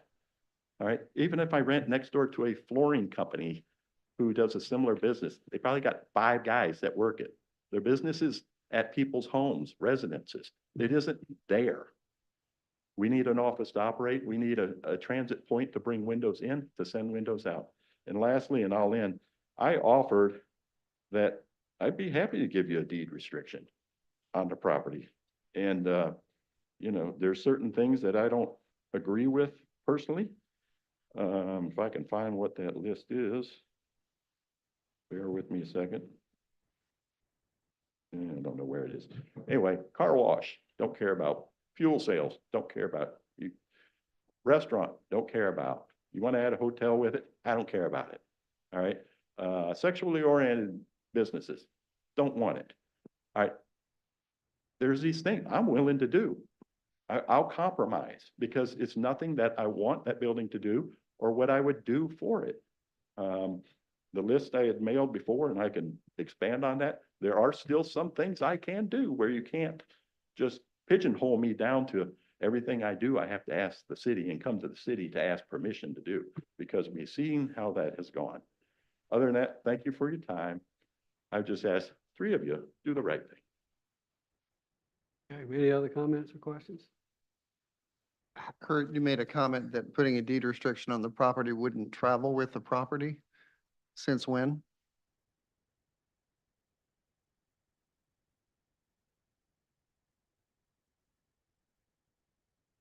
course, I'm not an attorney, but might have done this a few years.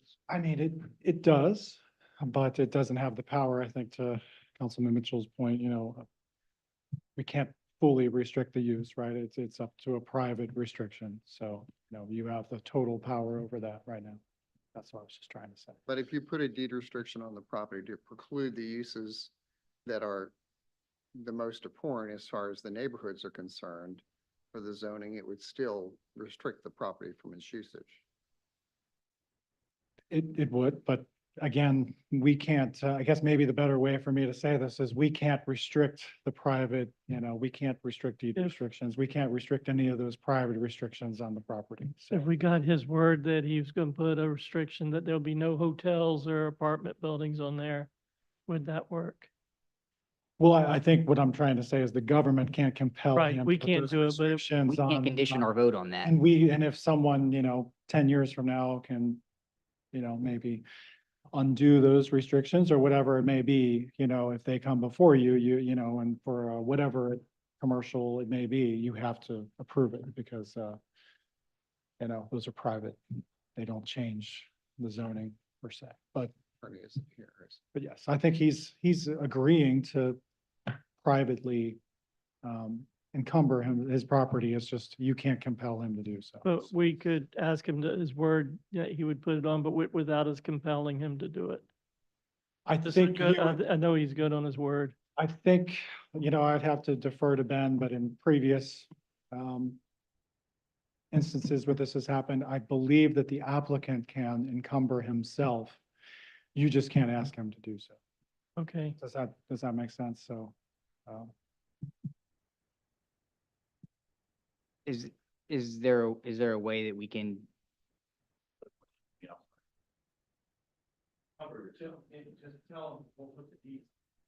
Put the deeds on. You can trust my word that I will put encumber myself on it.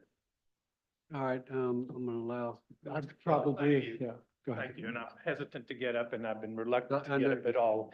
But I was approached by somebody last week about the possibility of putting a deed restriction on this property. And I asked that individual to have Mr. Martin forward to me any deed restrictions he wanted to provide so that I and others who might be interested in it could look at it. And I got a message at 4:47 this afternoon saying, we're not going to give you any copies of any deed restrictions. So, I tried to kind of flesh that out before today.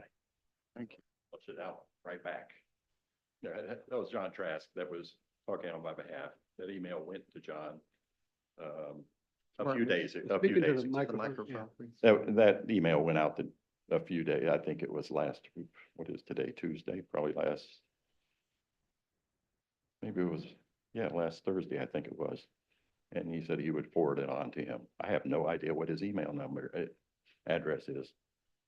But that was private. I can supply that verification for you if you'd like to see. It's probably right on my phone that I can show you that one. So yes, it was pushed out. It was asked. I asked that. That's where he came up with this because I told him that I'd be willing to do it with the city. And that was discussed weeks ago. Speaking to the microphone. Yeah, sorry. So yes, that is untrue. I did email that out. I can provide proof. I think Kurt can back up that that was one of the issues that I said I would be happy to do. If you want the list, I can give it to you. There are like 5 items. And hotels was not on there in the list, but I don't have a problem adding hotels if that's what everybody's afraid I of. can't ask you to do it, but that's your. Yeah, yeah. Thank you. What I said is not untrue. I did not receive it. I asked for it. Did somebody receive it? I don't know. I didn't receive it. We don't need to Mayor, go is back and there, forth with is, being is that- there a path by which maybe we could, I know I hate to delay on this, but I really do hope that we could save this. Is there a way to maybe flesh that out in the coming weeks and then in our work session, have a special session where this is the only thing that we discuss and whether we vote in favor of it or not, we'll at least have, what's that? This contract It ends on the ends this end 31st. The 31st of this month. Yeah, right. There is no more. We don't- sale. we don't We have work a, session we have a in the work month. session. So, As a capital. I would- Also, it's a rezoning application, which is an ordinance, and I don't believe you can condition the rezoning application on his encumbered deed restriction. It's in the minutes here. You know, you're kind of taking him at his word that he's, I believe so. It's not, you're not acting as a quasi judicial right. body. Just taking them as. word. So I would have to defer to Ben, but I mean, from previous experience, I don't think you can, South Carolina, you can kind of restrict his zoning change. Now, you just have, you're just gonna have to take him at his word that he's gonna deed restrict the property and have that in the minutes, so. Could I approach? Sure. It's up to them. Could I approach, sir? Sure.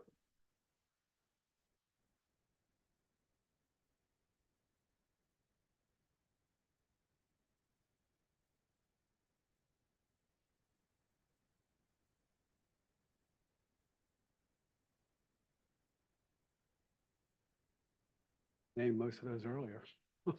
You mentioned most of those earlier. In Apartment buildings, Did you do it? No. isn't on there either. You all want to see this? I think if you-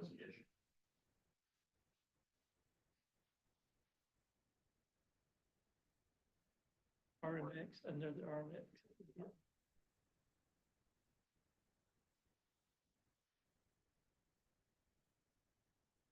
Take it,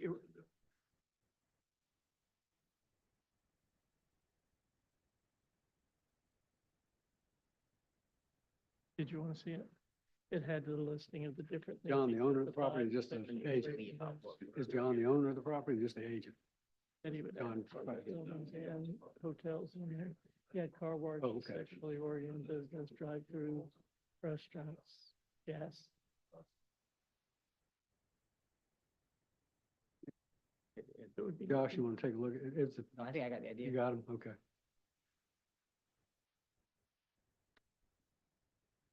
Okay, we need to, Call for the vote. yeah, I'm gonna call for the vote. Y'all ready to vote? Or you have more questions? I have just one question. Just, could someone confirm for me that the deed runs with the property? And doesn't change if ownership changes? Does anyone have that expertise? For Kevin, don't you have? I don't think the city, I don't think the city attorney is here, Attorney in the but room. I think that's complicated. So, Kurt, could you do your best with Land- what, Land attorney back. I mean, I don't think you can 100% always say that. That would be my only answer. Cop out. Yeah, but I'm not an attorney, so I'm saying too much. We feel comfortable to go ahead and vote?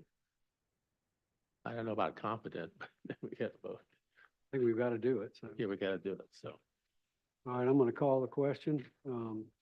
All in favor of an ordinance to amend the Beaufort zoning map to rezone this property at 1556 Salem Road from T4N to regional mixed use? Those in favor signify by saying aye. Aye. Oppose? Aye. So, looks like the vote noes have it.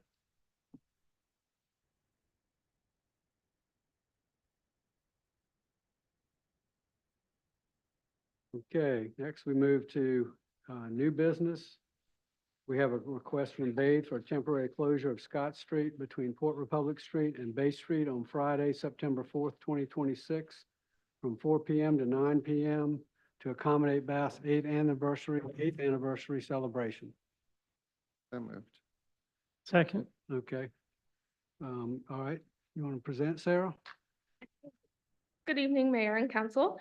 Bathe is requesting a temporary road closure on September 4th of Scott Street between Port Republic and Bay Street for their 8th anniversary celebration.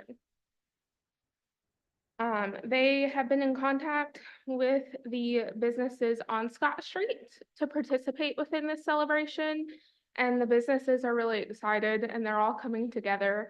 And it sounds like something great for the community and for Scott Street, and this will be happening in conjunction with First Friday, which is not a road closure.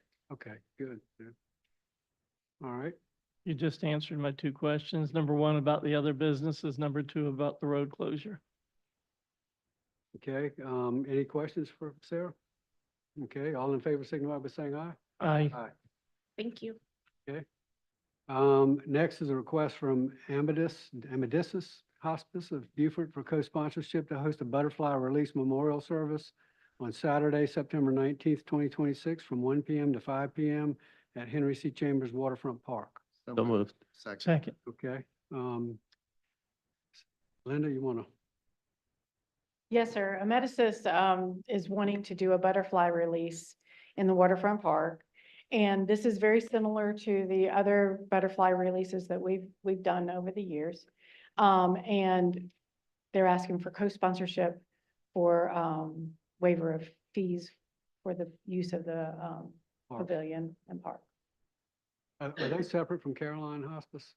Yeah, they are. This is, yeah, they're separate. Okay, we're releasing a lot of butterflies in Beaufort. Yes, because I believe you've already approved of one. Yeah, we have. Sure, Steve Mix loves that. You'll have one in September, and you would, if you approve this one, you'd have one in September and one, I believe, in the spring at some point. All right, any comments or questions for Linda? Hearing none, all in favor signify by saying aye. Aye. Okay, item C has been withdrawn by a request of the submitter. Next is a request from the Clara Lionel Foundation for co-sponsorship of Henry C. Chambers Waterfront Park and drinking in public on Monday, October 5th, 2026, from 3 p.m. to 9 p.m. to host their invitation-only Scale Up Summit reception. So moved. Okay, do I have a second? Second. Okay, Linda? So the Clara Lionel Foundation is wanting to hold a private event for their summer summit and or their Scale Up Summit reception. And they're going to use they would like to use the pavilion. This is approximately 50 to 60 attendees. They are asking to serve alcohol, so they're asking for a waiver of drinking and public drinking in the park. And they're also asking for co-sponsorship for the event. Are they going to be required to have a police officer? Yes, sir. They will be required to have a police contract Okay, for officers because of the alcohol serving. okay. What all does co-sponsorship entail? It waives the fees for the park rental fees. They still have to have a deposit, and that is a refundable deposit after the event, as long as there's no And the police, the police contract. That involves the contract with the police department. The police determines whether it's going to be, how many officers are going to be needed based on the attendees. And they have to be on site during the event. Mhm. And there's a minimum of 4 hours per officer. at Or $65 per hour. about $65 per hour.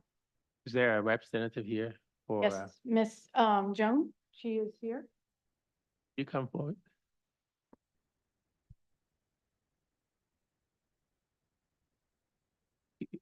Would you share with us, the purpose of this event and what are your goals? Okay, I am just speaking on behalf of someone else. I was asked to come tonight, but the only thing I know is it's a Women Empowerment Summit.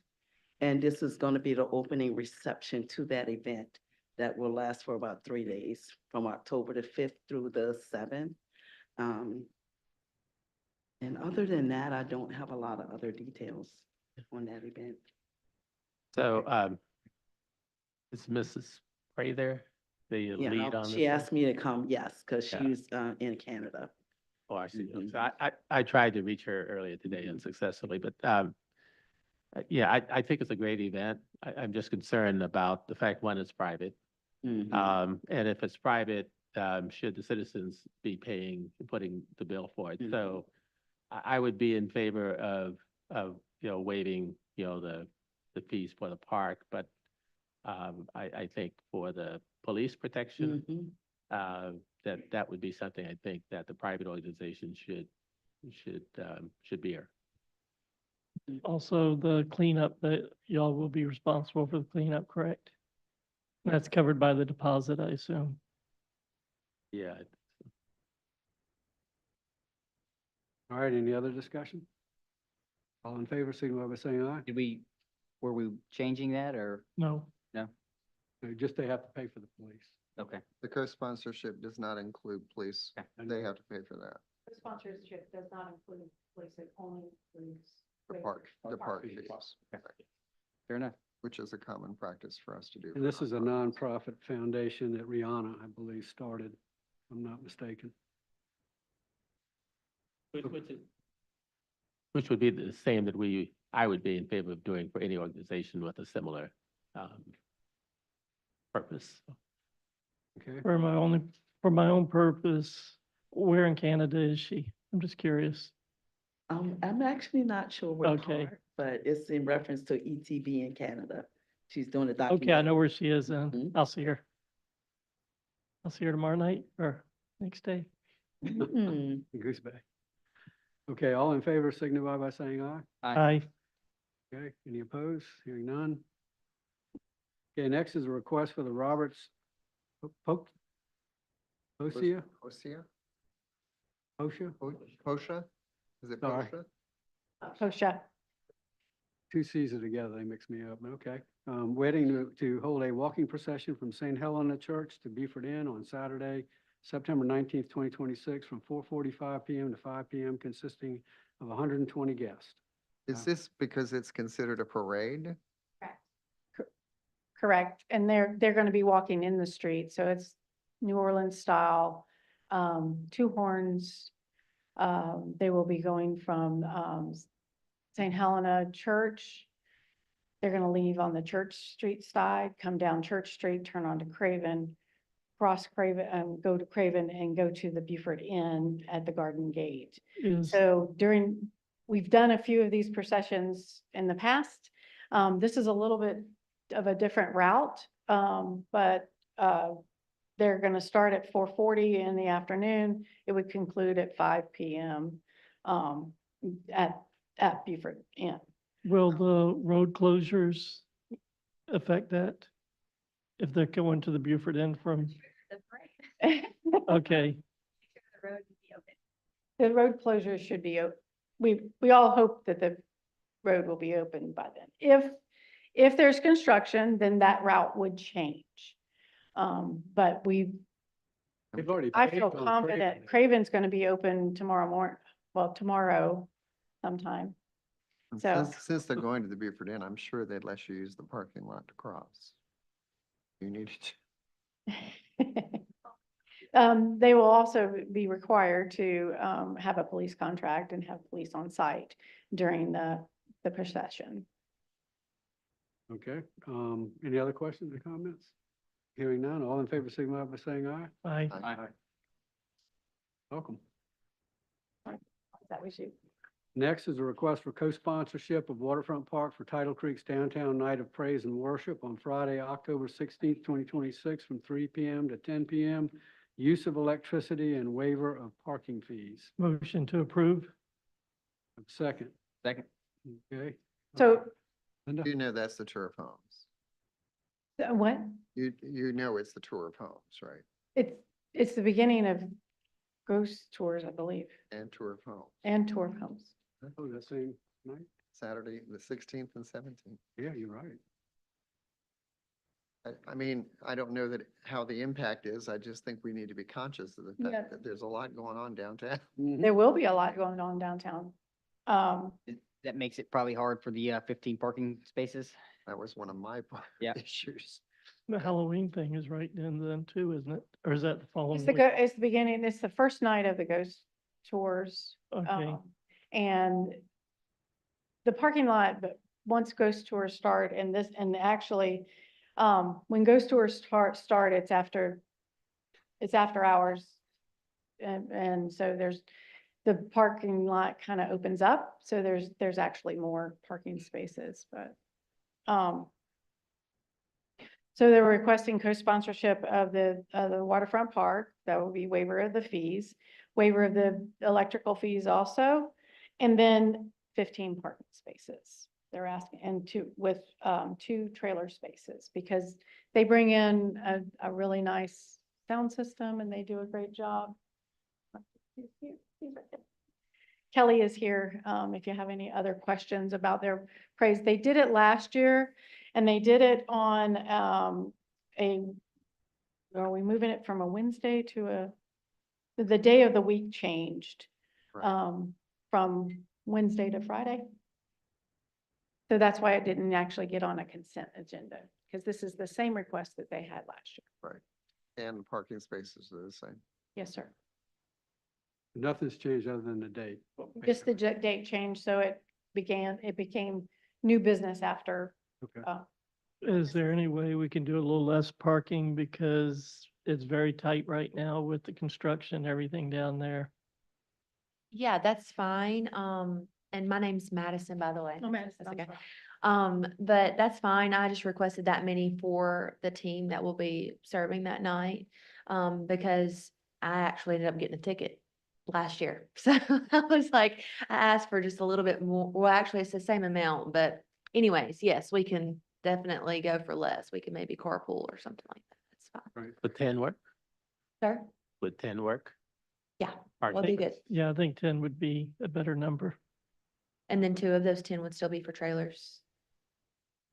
Yes, okay. Any more discussion? Hearing none, all in favor signify by saying aye. Aye. Thank you. Okay, ayes have it. Thank you.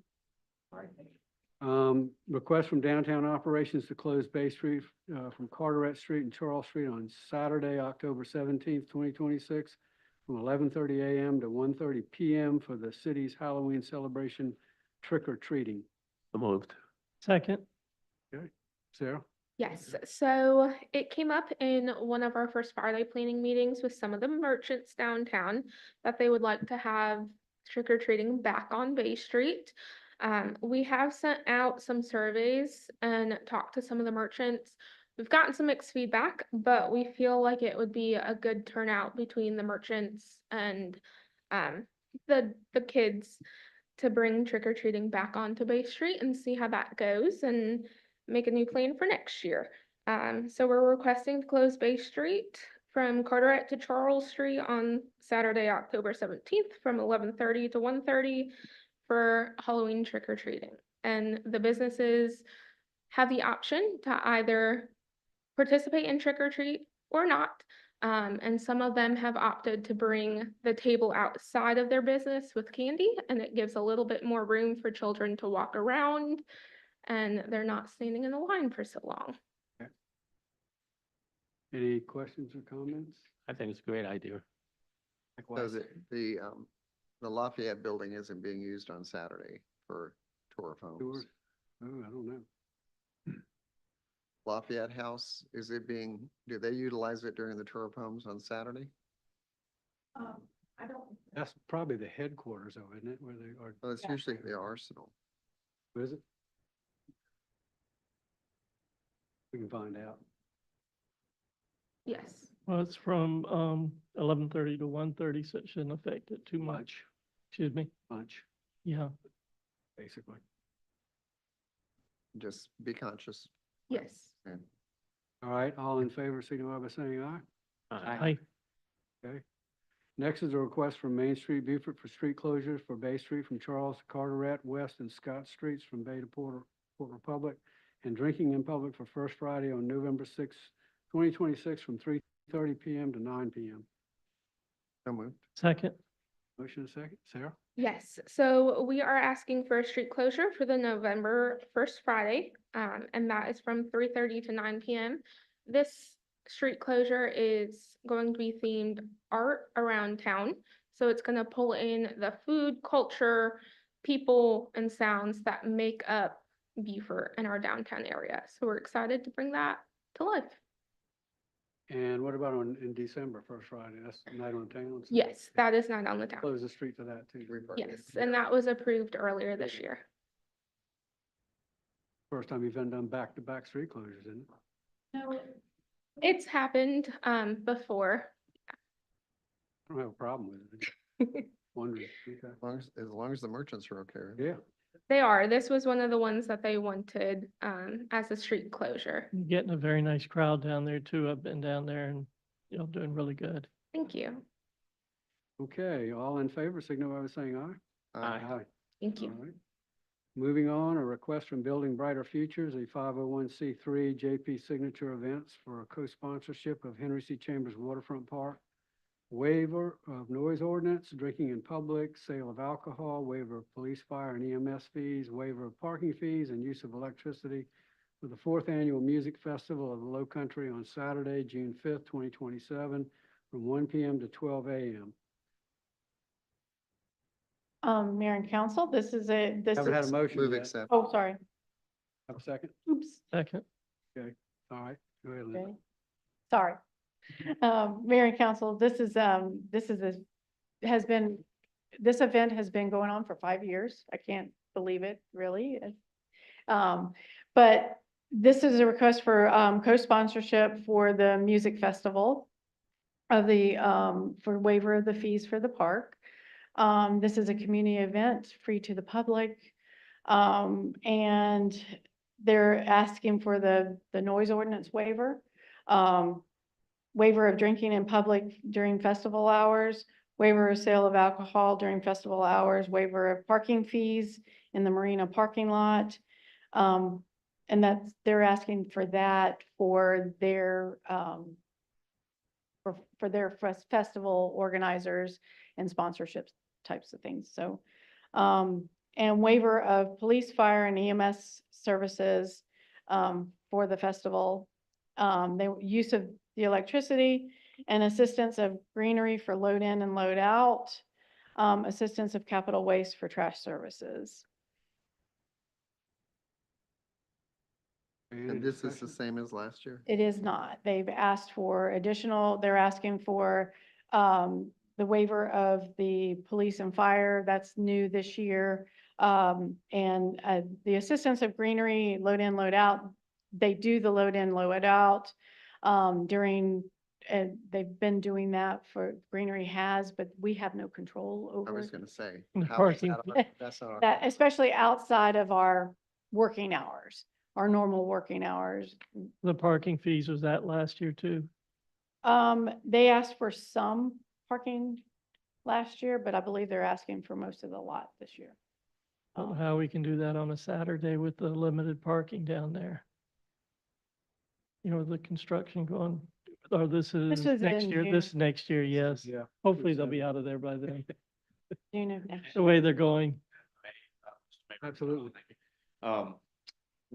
When we have those lots, we have those designated in the morning to get logistics, get everyone in, get everyone set up. And then whatever we're not using at that point, we release. We don't keep them all day. We just keep what we need, and then anything that's not being used, we turn back over to move the cones and let them be free, if you will. Well, just know we'll hear it from the merchants that, they need their parking and everything down there, and, I feel for them. As far as the police and fire, I can't go with it this year. If you haven't asked for it before, and I mean, I just don't want to set another precedent here. I mean, you do have some income coming in from the beer and wine sales that you didn't have before. So hopefully maybe, you know, you could use that for the police and fire. Yeah, and the reason why we asked for that is because, as opposed to previous years, this year we are now actually a 501(c)(3). And as Ms. Linda mentioned, this is 100% free to the public. There were 0 tickets, sales. Anything that is sold goes straight back into the production. To date, we have no remaining funds. And so for the future of the festival, you're correct, we're trying to set a precedence, but for the future of the festival, the more pennies we can save in the operations, the more granular of production and talent we can bring in to the area, which also, you know, helps the, you know, supports the local community as well as the visitors. Again, it's 100% nonprofit. We're not taking any money forward to the next year. And the assets like law enforcement and fire, those funds could be used to help support the community even further. And the same thing on this end, that the funds can be used to support the community that they're using to give My for it. point, sir. You know? I got the same That point. two-edged sword. That's right. Have you got an estimate on what the cost will be? Chief Price has a estimate for law enforcement and Mayor and council, what I will offer to you is, this event is in June. If you would like a more complete economic impact statement for this, you do have the option to postpone the decision until the next council meeting. We can provide that information to you. This is a significant ask with more things than you're used to being the request is for wavering, and we would be happy to provide that economic impact statement to you. Yeah, Council. yeah, I would be in favor of that. If we go that route, because I'd be in favor of that as well. I mean, noting that they host this in June, and typically that's a slower time, correct? Is there a way that we could couple data from previous years just to see what the impact is with foot traffic and maybe some of the other, I don't know, economic impact that it has for businesses down there, restaurants and We will work with our Convention and Visitors Bureau to see if they have any data that will support that. In the meantime, we know how much the services that are being requested will cost us, and we'll put that in the impact statement. Yeah, I'd like to get the entire picture.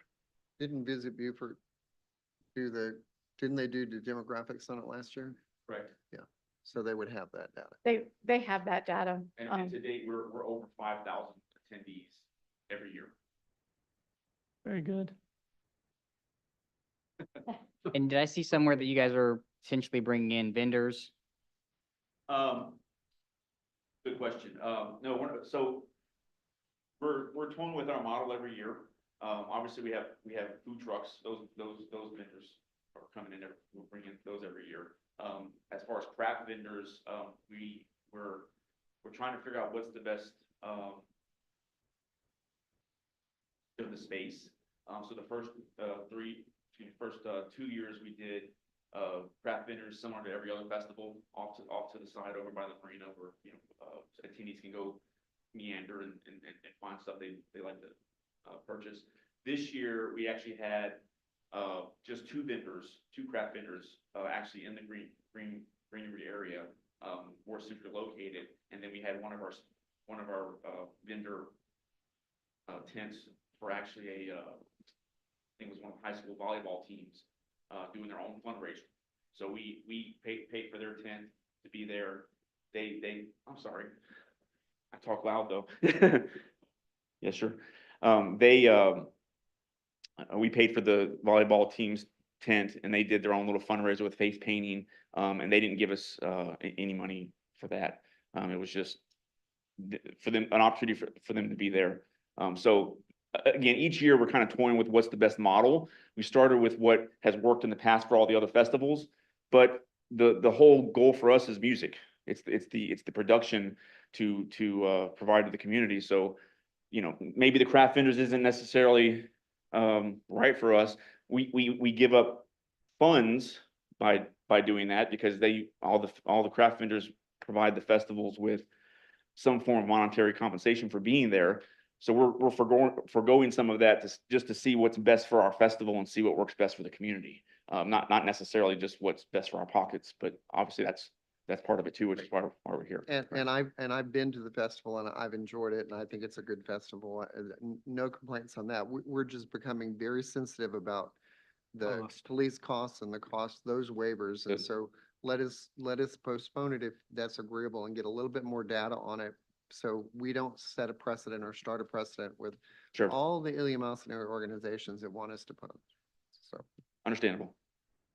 We got 10 months, so we can get it. yeah. Turning to request to postpone. Yep. All right, a second. Second. Second, all in Everybody in favor of favor? the request to postpone, signify by saying aye. Aye. Thank you. Appreciate it. Thank you. Okay. Next is authorization to allow the city manager to enter a contractual agreement for Arsenal windows restoration. So moved. Second. Motion is second. All right, Alan? All right, good evening, Mayor and Council. On June sixth, the city solicited a request for proposal for Beaufort Arsenal windows restoration.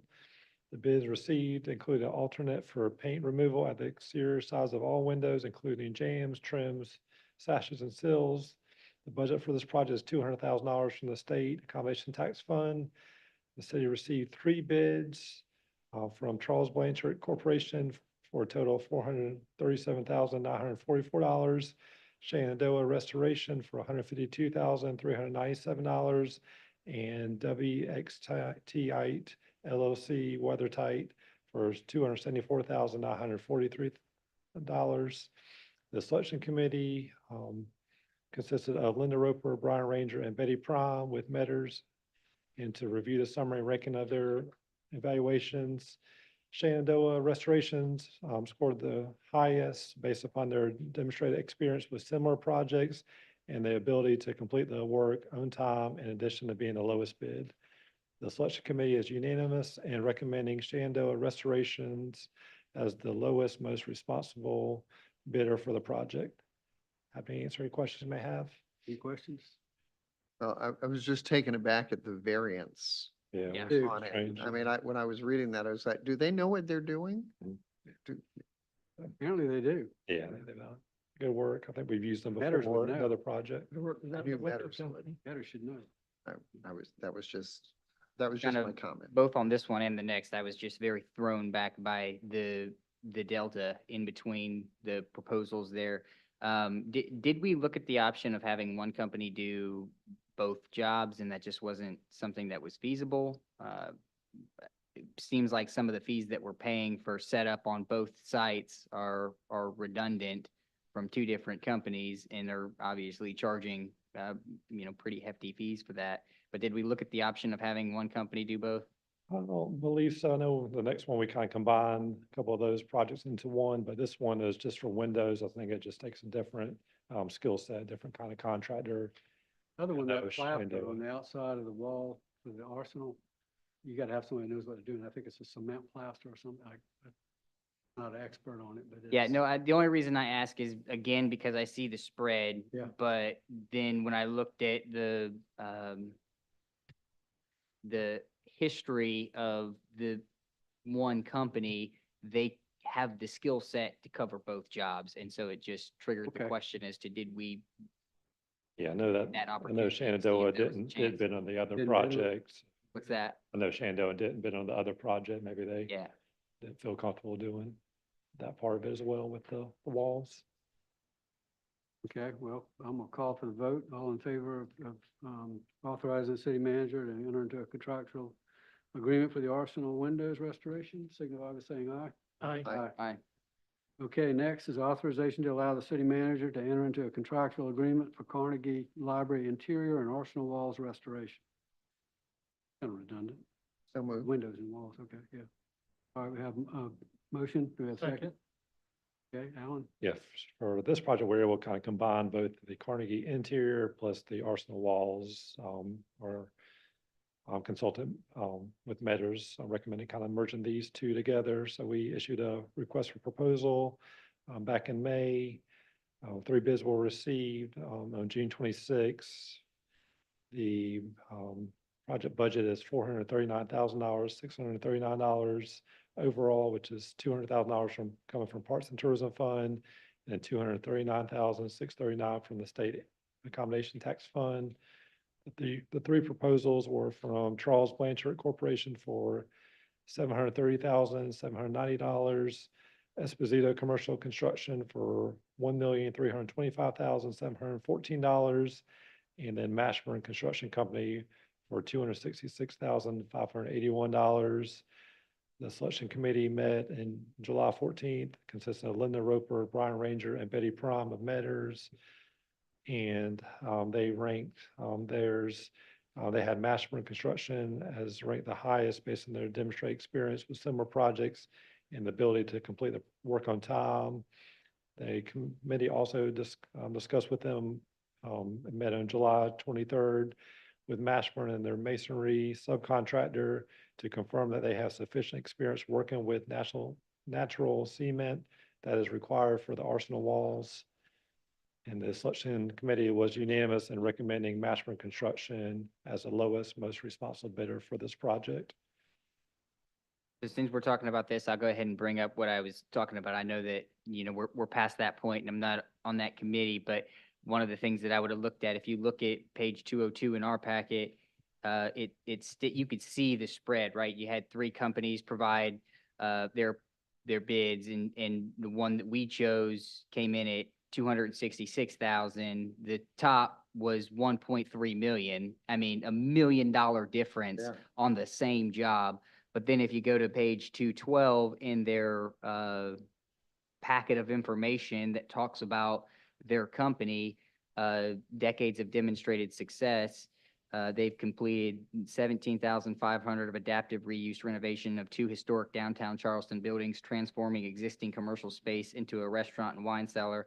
The project included selective demolition, masonry, waterproofing, custom millwork, historic window restoration, specialty finishes. So I feel like if we looked, we could have had one company tackle both jobs, and in this case, potentially one that came in a whole lot cheaper than all of the other ones. But nonetheless, like I said, we're past that. So my question would be, being that we were going to spend a portion of this from the Parks and Tourism Fund and a portion from the state accommodations, with what we got in, most of this could be covered with the state accommodations. Is that the plan, or what was, being that there's a pretty big difference from our project budget and what the cost actually is? Do we have an idea on which one we would primarily use to fund it? Yeah, our intention was to use state ATAX funds for the arsenal, so that's more visitors oriented. And then the Carnegie Library was coming from the Parks and Tourism Fund. You'll see on page 218 of your packet, kind of that breakdown where it shows what portion. It is $190,000 is for the Arsenal Walls Restoration Project. So that will be from state ATAX funds. And then $76,000 for the Carnegie Library interior. That'll be coming from Parks and Tourism funds. So we kind of, based on our budget, we both kind of come in budget both sides, but we had to, just for the purpose of these 2 buildings, we had to separate the funding source. I was looking at page 202, where it says 3 bids were received by the supplemental deadline. The bids were open during a public meeting. The project budget is $439,639, $200 from Parks and Tourism Fund, and $239,639 from the State Accommodations Tax Fund. Right, yeah, so that's kind of the split between, the $200,000 was to cover the Carnegie Library interior work, and then the $239,000 from the state ATAX was going to be for the Arsenal Walls, just because there's more visitors impact with the Arsenal project. Okay. We'll still separate those 2 funding sources within this project. Any more questions for Alan? Hearing none, I'm gonna call the vote. All in favor of the authorization to allow the city manager to enter a contractual agreement for the Carnegie Library interior and the Arsenal Walls restoration, signify by saying aye. Aye. Thank you. Next is an ordinance amending section 1-7002 of the Code of Ordinances relating to the appointment of the municipal judge. This is first reading. Do I have a motion? So move. Approved. Do I have a second? Second. Okay, Scott, you want to? Good evening, Mayor and Council. What you have before you is basically a housekeeping amendment. It'll modernize our ordinance that governs municipal court. Our existing ordinance requires council to appoint both a municipal judge and an assistant judge, and it contains some outdated provisions dating back to the 1980s. The amendment before you retains council's authority to appoint the municipal judge, but instead of duplicating the requirements of state law in our ordinance, it provides the appointment will be made in accordance with section 142525 of the South Carolina Code as amended. This is a reference to the governing code, so if that changes, we don't have to go back and change our ordinance all over again because we adopted it by reference. The amendment also makes the appointment of an assistant municipal judge optional rather than mandatory. Council retains the authority to appoint one or more assistant judges if the need arises. And staff does recommend this approval on first reading. Comments, questions, discussion? Okay, hearing none. All in favor signify by saying aye. Aye. Okay. And last, we have a resolution acknowledging transportation needs identified in Beaufort ordinance number 2026/30. Motion to approve. Second. Motion is second. Scott, you want to? Mayor and Council, I want to be really clear on what this resolution is and what its intent is. Its intent is to acknowledge the transportation needs that are identified through the Beaufort County's transportation planning process and the importance of addressing those needs for the city of Beaufort. The county placed a referendum on the November 3rd ballot for a 1% transportation sales and use tax that could generate up to $780 million over no more than 9 years. The project list includes several improvements that are either within the city or directly benefits the city, which includes the Rebo Road corridor, city resurfacing, and pedestrian safety improvements downtown. I want to emphasize what council is and what council has not asked to be done tonight.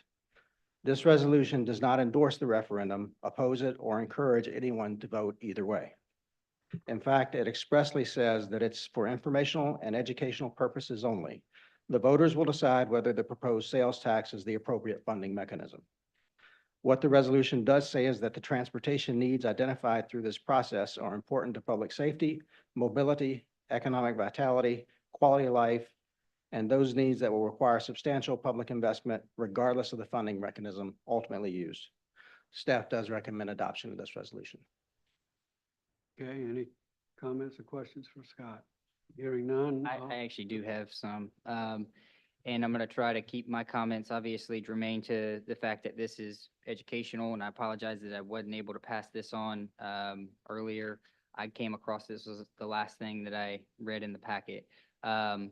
So the first concern that I'll bring up is I was looking at the last page and it wasn't signed by county council, so I didn't know for sure if this was the most recent version. It does not appear to be. So I do think that we'll have to make a motion to introduce the most current version. But here's one of the issues. If you go down to page 246, where it talks about the questions on the referendum.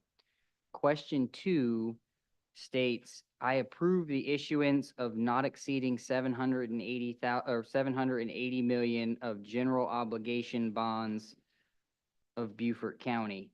But the version that the county passed on,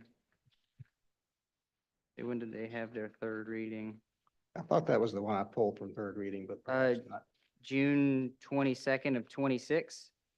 If you look at question number 2, on that version, it says, I approve the issuance of not exceeding 450 million of general obligation bonds. And so I think at some point they recognized that they were asking in question 2 for a general obligation bond on the total amount that they were intended to collect, which you can't do that because if you were to if you were to amortize, $780 million over 9 years at 4.5%, your total debt would exceed $960 million. And so it seems more likely that the most recent version factors that in. At any rate, I would be prepared to make a motion to basically strike the exhibit that we have here and introduce the most recent signed version. And that's already had third reading? That's had third read, it's had third reading. It had third reading. I just think that somehow the older version of the ordinance got put in here. And this is more of a county council decision to make, but I would also say that even in their most recent past version, in section 2.3, the last sentence states, the estimated principal amount of initial authorization of bonds to be issued to pay costs of the projects and to be paid by a portion of the sales and use tax is $780 million. That section should reflect question 2 and be $450 million. So how we go about bringing that to their attention so that that issue could be cleared up, I don't know, but it still is internally materially incorrect the way that it's stated, even in their version that has passed. If I could, now that we're beyond the August 15th deadline for submitting questions for the ballot in November, I would maintain that that cannot be changed at this time. I don't know how does that, what does that do to the referendum then? Because you got it saying two different things. That's not a question I can answer. I just know there's a hard deadline with the election commission, not just the county election, but the state election commission. Right. That all items for the November ballot have to be in by the middle of, well, usually August 15th. This year, the 15th was on a Saturday or a Sunday, so a Saturday. So the deadline was August 17th at noon. That's when everything had to be to the election commission to get on the ballot. So I can't answer that question and what we do now, because that's not our ordinance, that's the county's ordinance. Right. And I don't know if they're aware of that, Councilman. We may want to engage with, you may want to engage peer-to-peer with some of your council members on county council. Okay. I think we could still do an addendum saying, and any corrections necessary from the standpoint, I'm assuming that the correct thing must have gone to the electorate. Again, it's not our ordinance, so I can't vouch for that one way or the other. Oh, Interesting. At any rate, I'd be prepared, at least for our part, to read a motion that introduces the most current version. That'd be acceptable, and then whatever the county decides to do about section 2.3, they can do. Absolutely. We will get with the county and we will get a up-to-date copy of what they actually passed in the signed ordinance itself. At the time this was put together, that signed ordinance was not available online. Okay. Is there a deadline that we have to act on this tonight? Or could it go to September? For the election. No, this is, you don't even have to act on this at all. This is just a measure that you wanted to use to help educate the voters on what projects were on the Oh, referendum. With that in mind, I would suggest that maybe we wait until we know exactly what we're endorsing before we go forward, and maybe come back and address it in September. I could agree with that too. Yeah, so That works. can we postpone?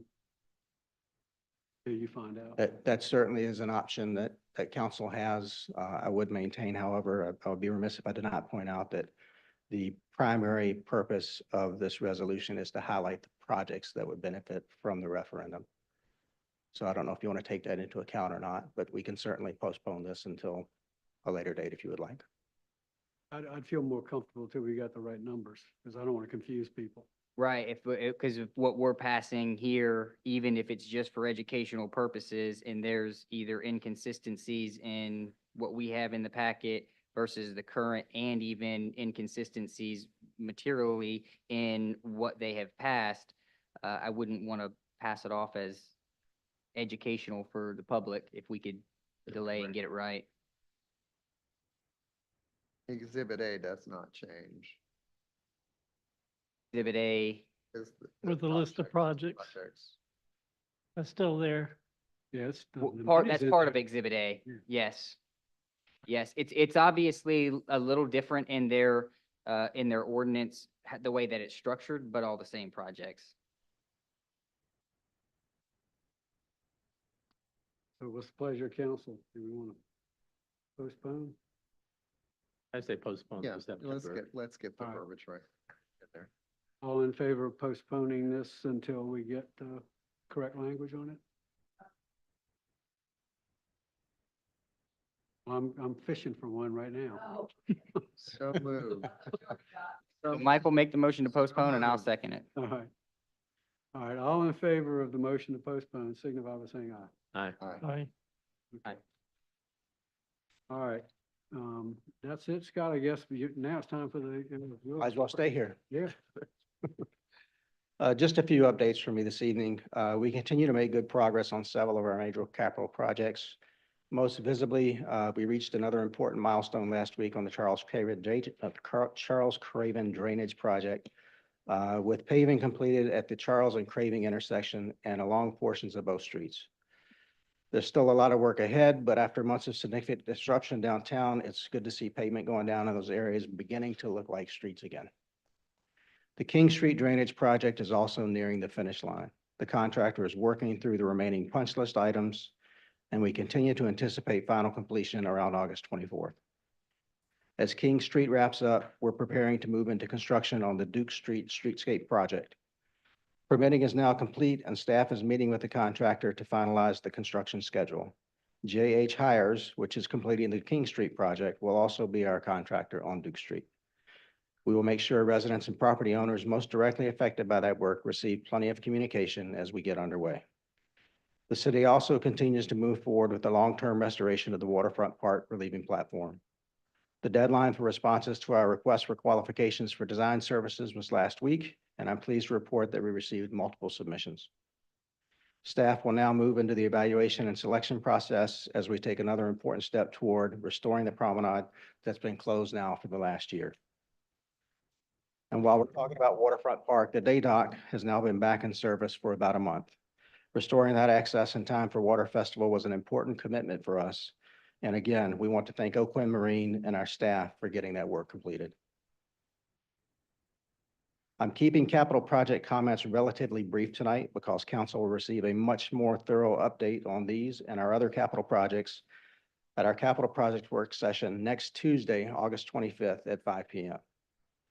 That will give us an opportunity to take a deeper look at where each project stands, upcoming milestones, schedules, and any issues we need to be aware of as we move forward. We've also had a busy few weeks outside of construction. Our Downtown Advisory Board has now met and has begun its work. The Historic District Task Force continues looking at opportunities to preserve important properties, and the Planning Commission continues its work on the city's comprehensive plan. Those efforts may not always be visible as construction equipment and fresh asphalt, but they're important pieces of planning for Beaufort's future. Finally, I want to thank our staff. There's a tremendous amount of work underway across the organization right now, from major capital projects and planning initiatives to everyday services that our residents expect. I appreciate the work they continue to do and the progress that we're making. I also want to call your attention to the Southside Fair, which will be on August 21st from 5 o'clock to 7 o'clock p.m. at Southside Park. It will be Chill with a Cop, a fun, family-friendly community event celebrating the end of summer. So bring the kids, come out, enjoy, and have a nice evening out with your neighbors. That's all I have, Council. Are there any questions? Questions, Scott? Hearing none. Thank you, Scott. For the mayor's report, I'm going to be brief. I've attended usual meetings, Soloco and NERPIC and the mayor's managers meeting. We did have a Dominion public meeting I attended, where they try to explain to the public why they're cutting what they do. Also attended the Naval Hospital Change of Command, attended First Friday, went to the Grace Cordial retirement party that she had at the library. Also the USCB convocation yesterday in Bluffton. The Santa Elena marker dedication this morning, which today, August 18th, is the 500th anniversary of Spanish presence, European presence here in Beaufort County. So that's pretty significant. Also, tomorrow I'm having lunch with the commanding general of Paris Island, along with Mayor Phillips and Alice Howard and a few others. So that's all I have, and I'll start on my right, far right, with Councilman Mitchell. Okay. I just want to compliment thanks, Sean. Just want to thank O'Quinn for getting the Daydock ramp built in time for Water Festival. Actually, was 2 days ahead on getting that done. So kudos to him for that. I spoke with different groups of children, students, I should say, a very young group at Reverend Teresa Church, and also with it's called Moni's House Semi Camp. Purvis Walker's brainchild for this program. It was started in memory of a young man. I did not know him, but Purvis shared that he was unfortunately, died due to gun violence. He, in concert with Jamie Fleming, were conducting a cinema workshop for these students. So had an opportunity to play an important person and be interviewed by him. I thought that was kind of interesting. Also want to mention that we continue to move forward with the First South Carolina Volunteers of African Descent Park. We had a meeting with Mr. Michael Etheridge and his team from Davis and Floyd in July, and actually went out to the site and walked the site. That was very insightful in terms of trying to visualize how things may fit in. So we're looking forward to the meeting coming up on Thursday, because he'll incorporate in his sketches the feedback he received from the team from that site visit. And that's all I have. Okay, Councilman McPhee. I was honored to welcome for the Water Festival opening ceremonies.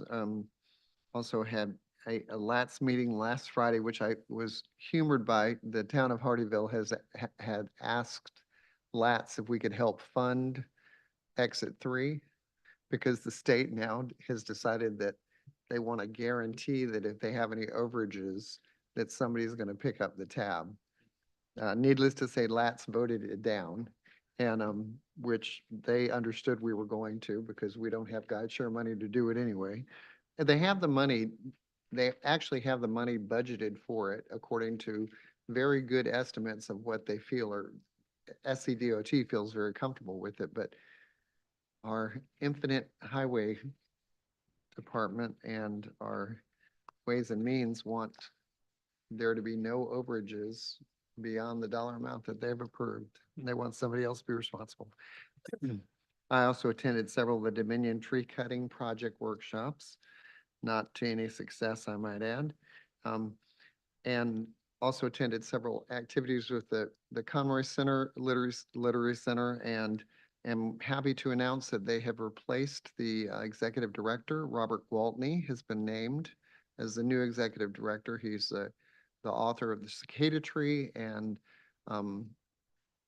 Rise Behind the Moon, which is his 2 books, and he will take over this coming week at the Pat Conroy Literary Center. That's all I got. Okay.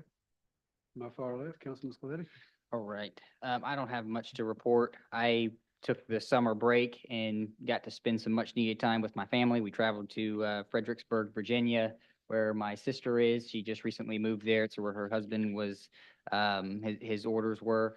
and they're expecting a baby girl in the next month or so. So it was a time for us just to kind of enjoy each other's company. Then we got back and we did a staycation at Fripp for my mother-in-law's birthday. So it has been, like I said, a much needed break for me just to kind of take in and enjoy the kids and the family. So I was thankful for that.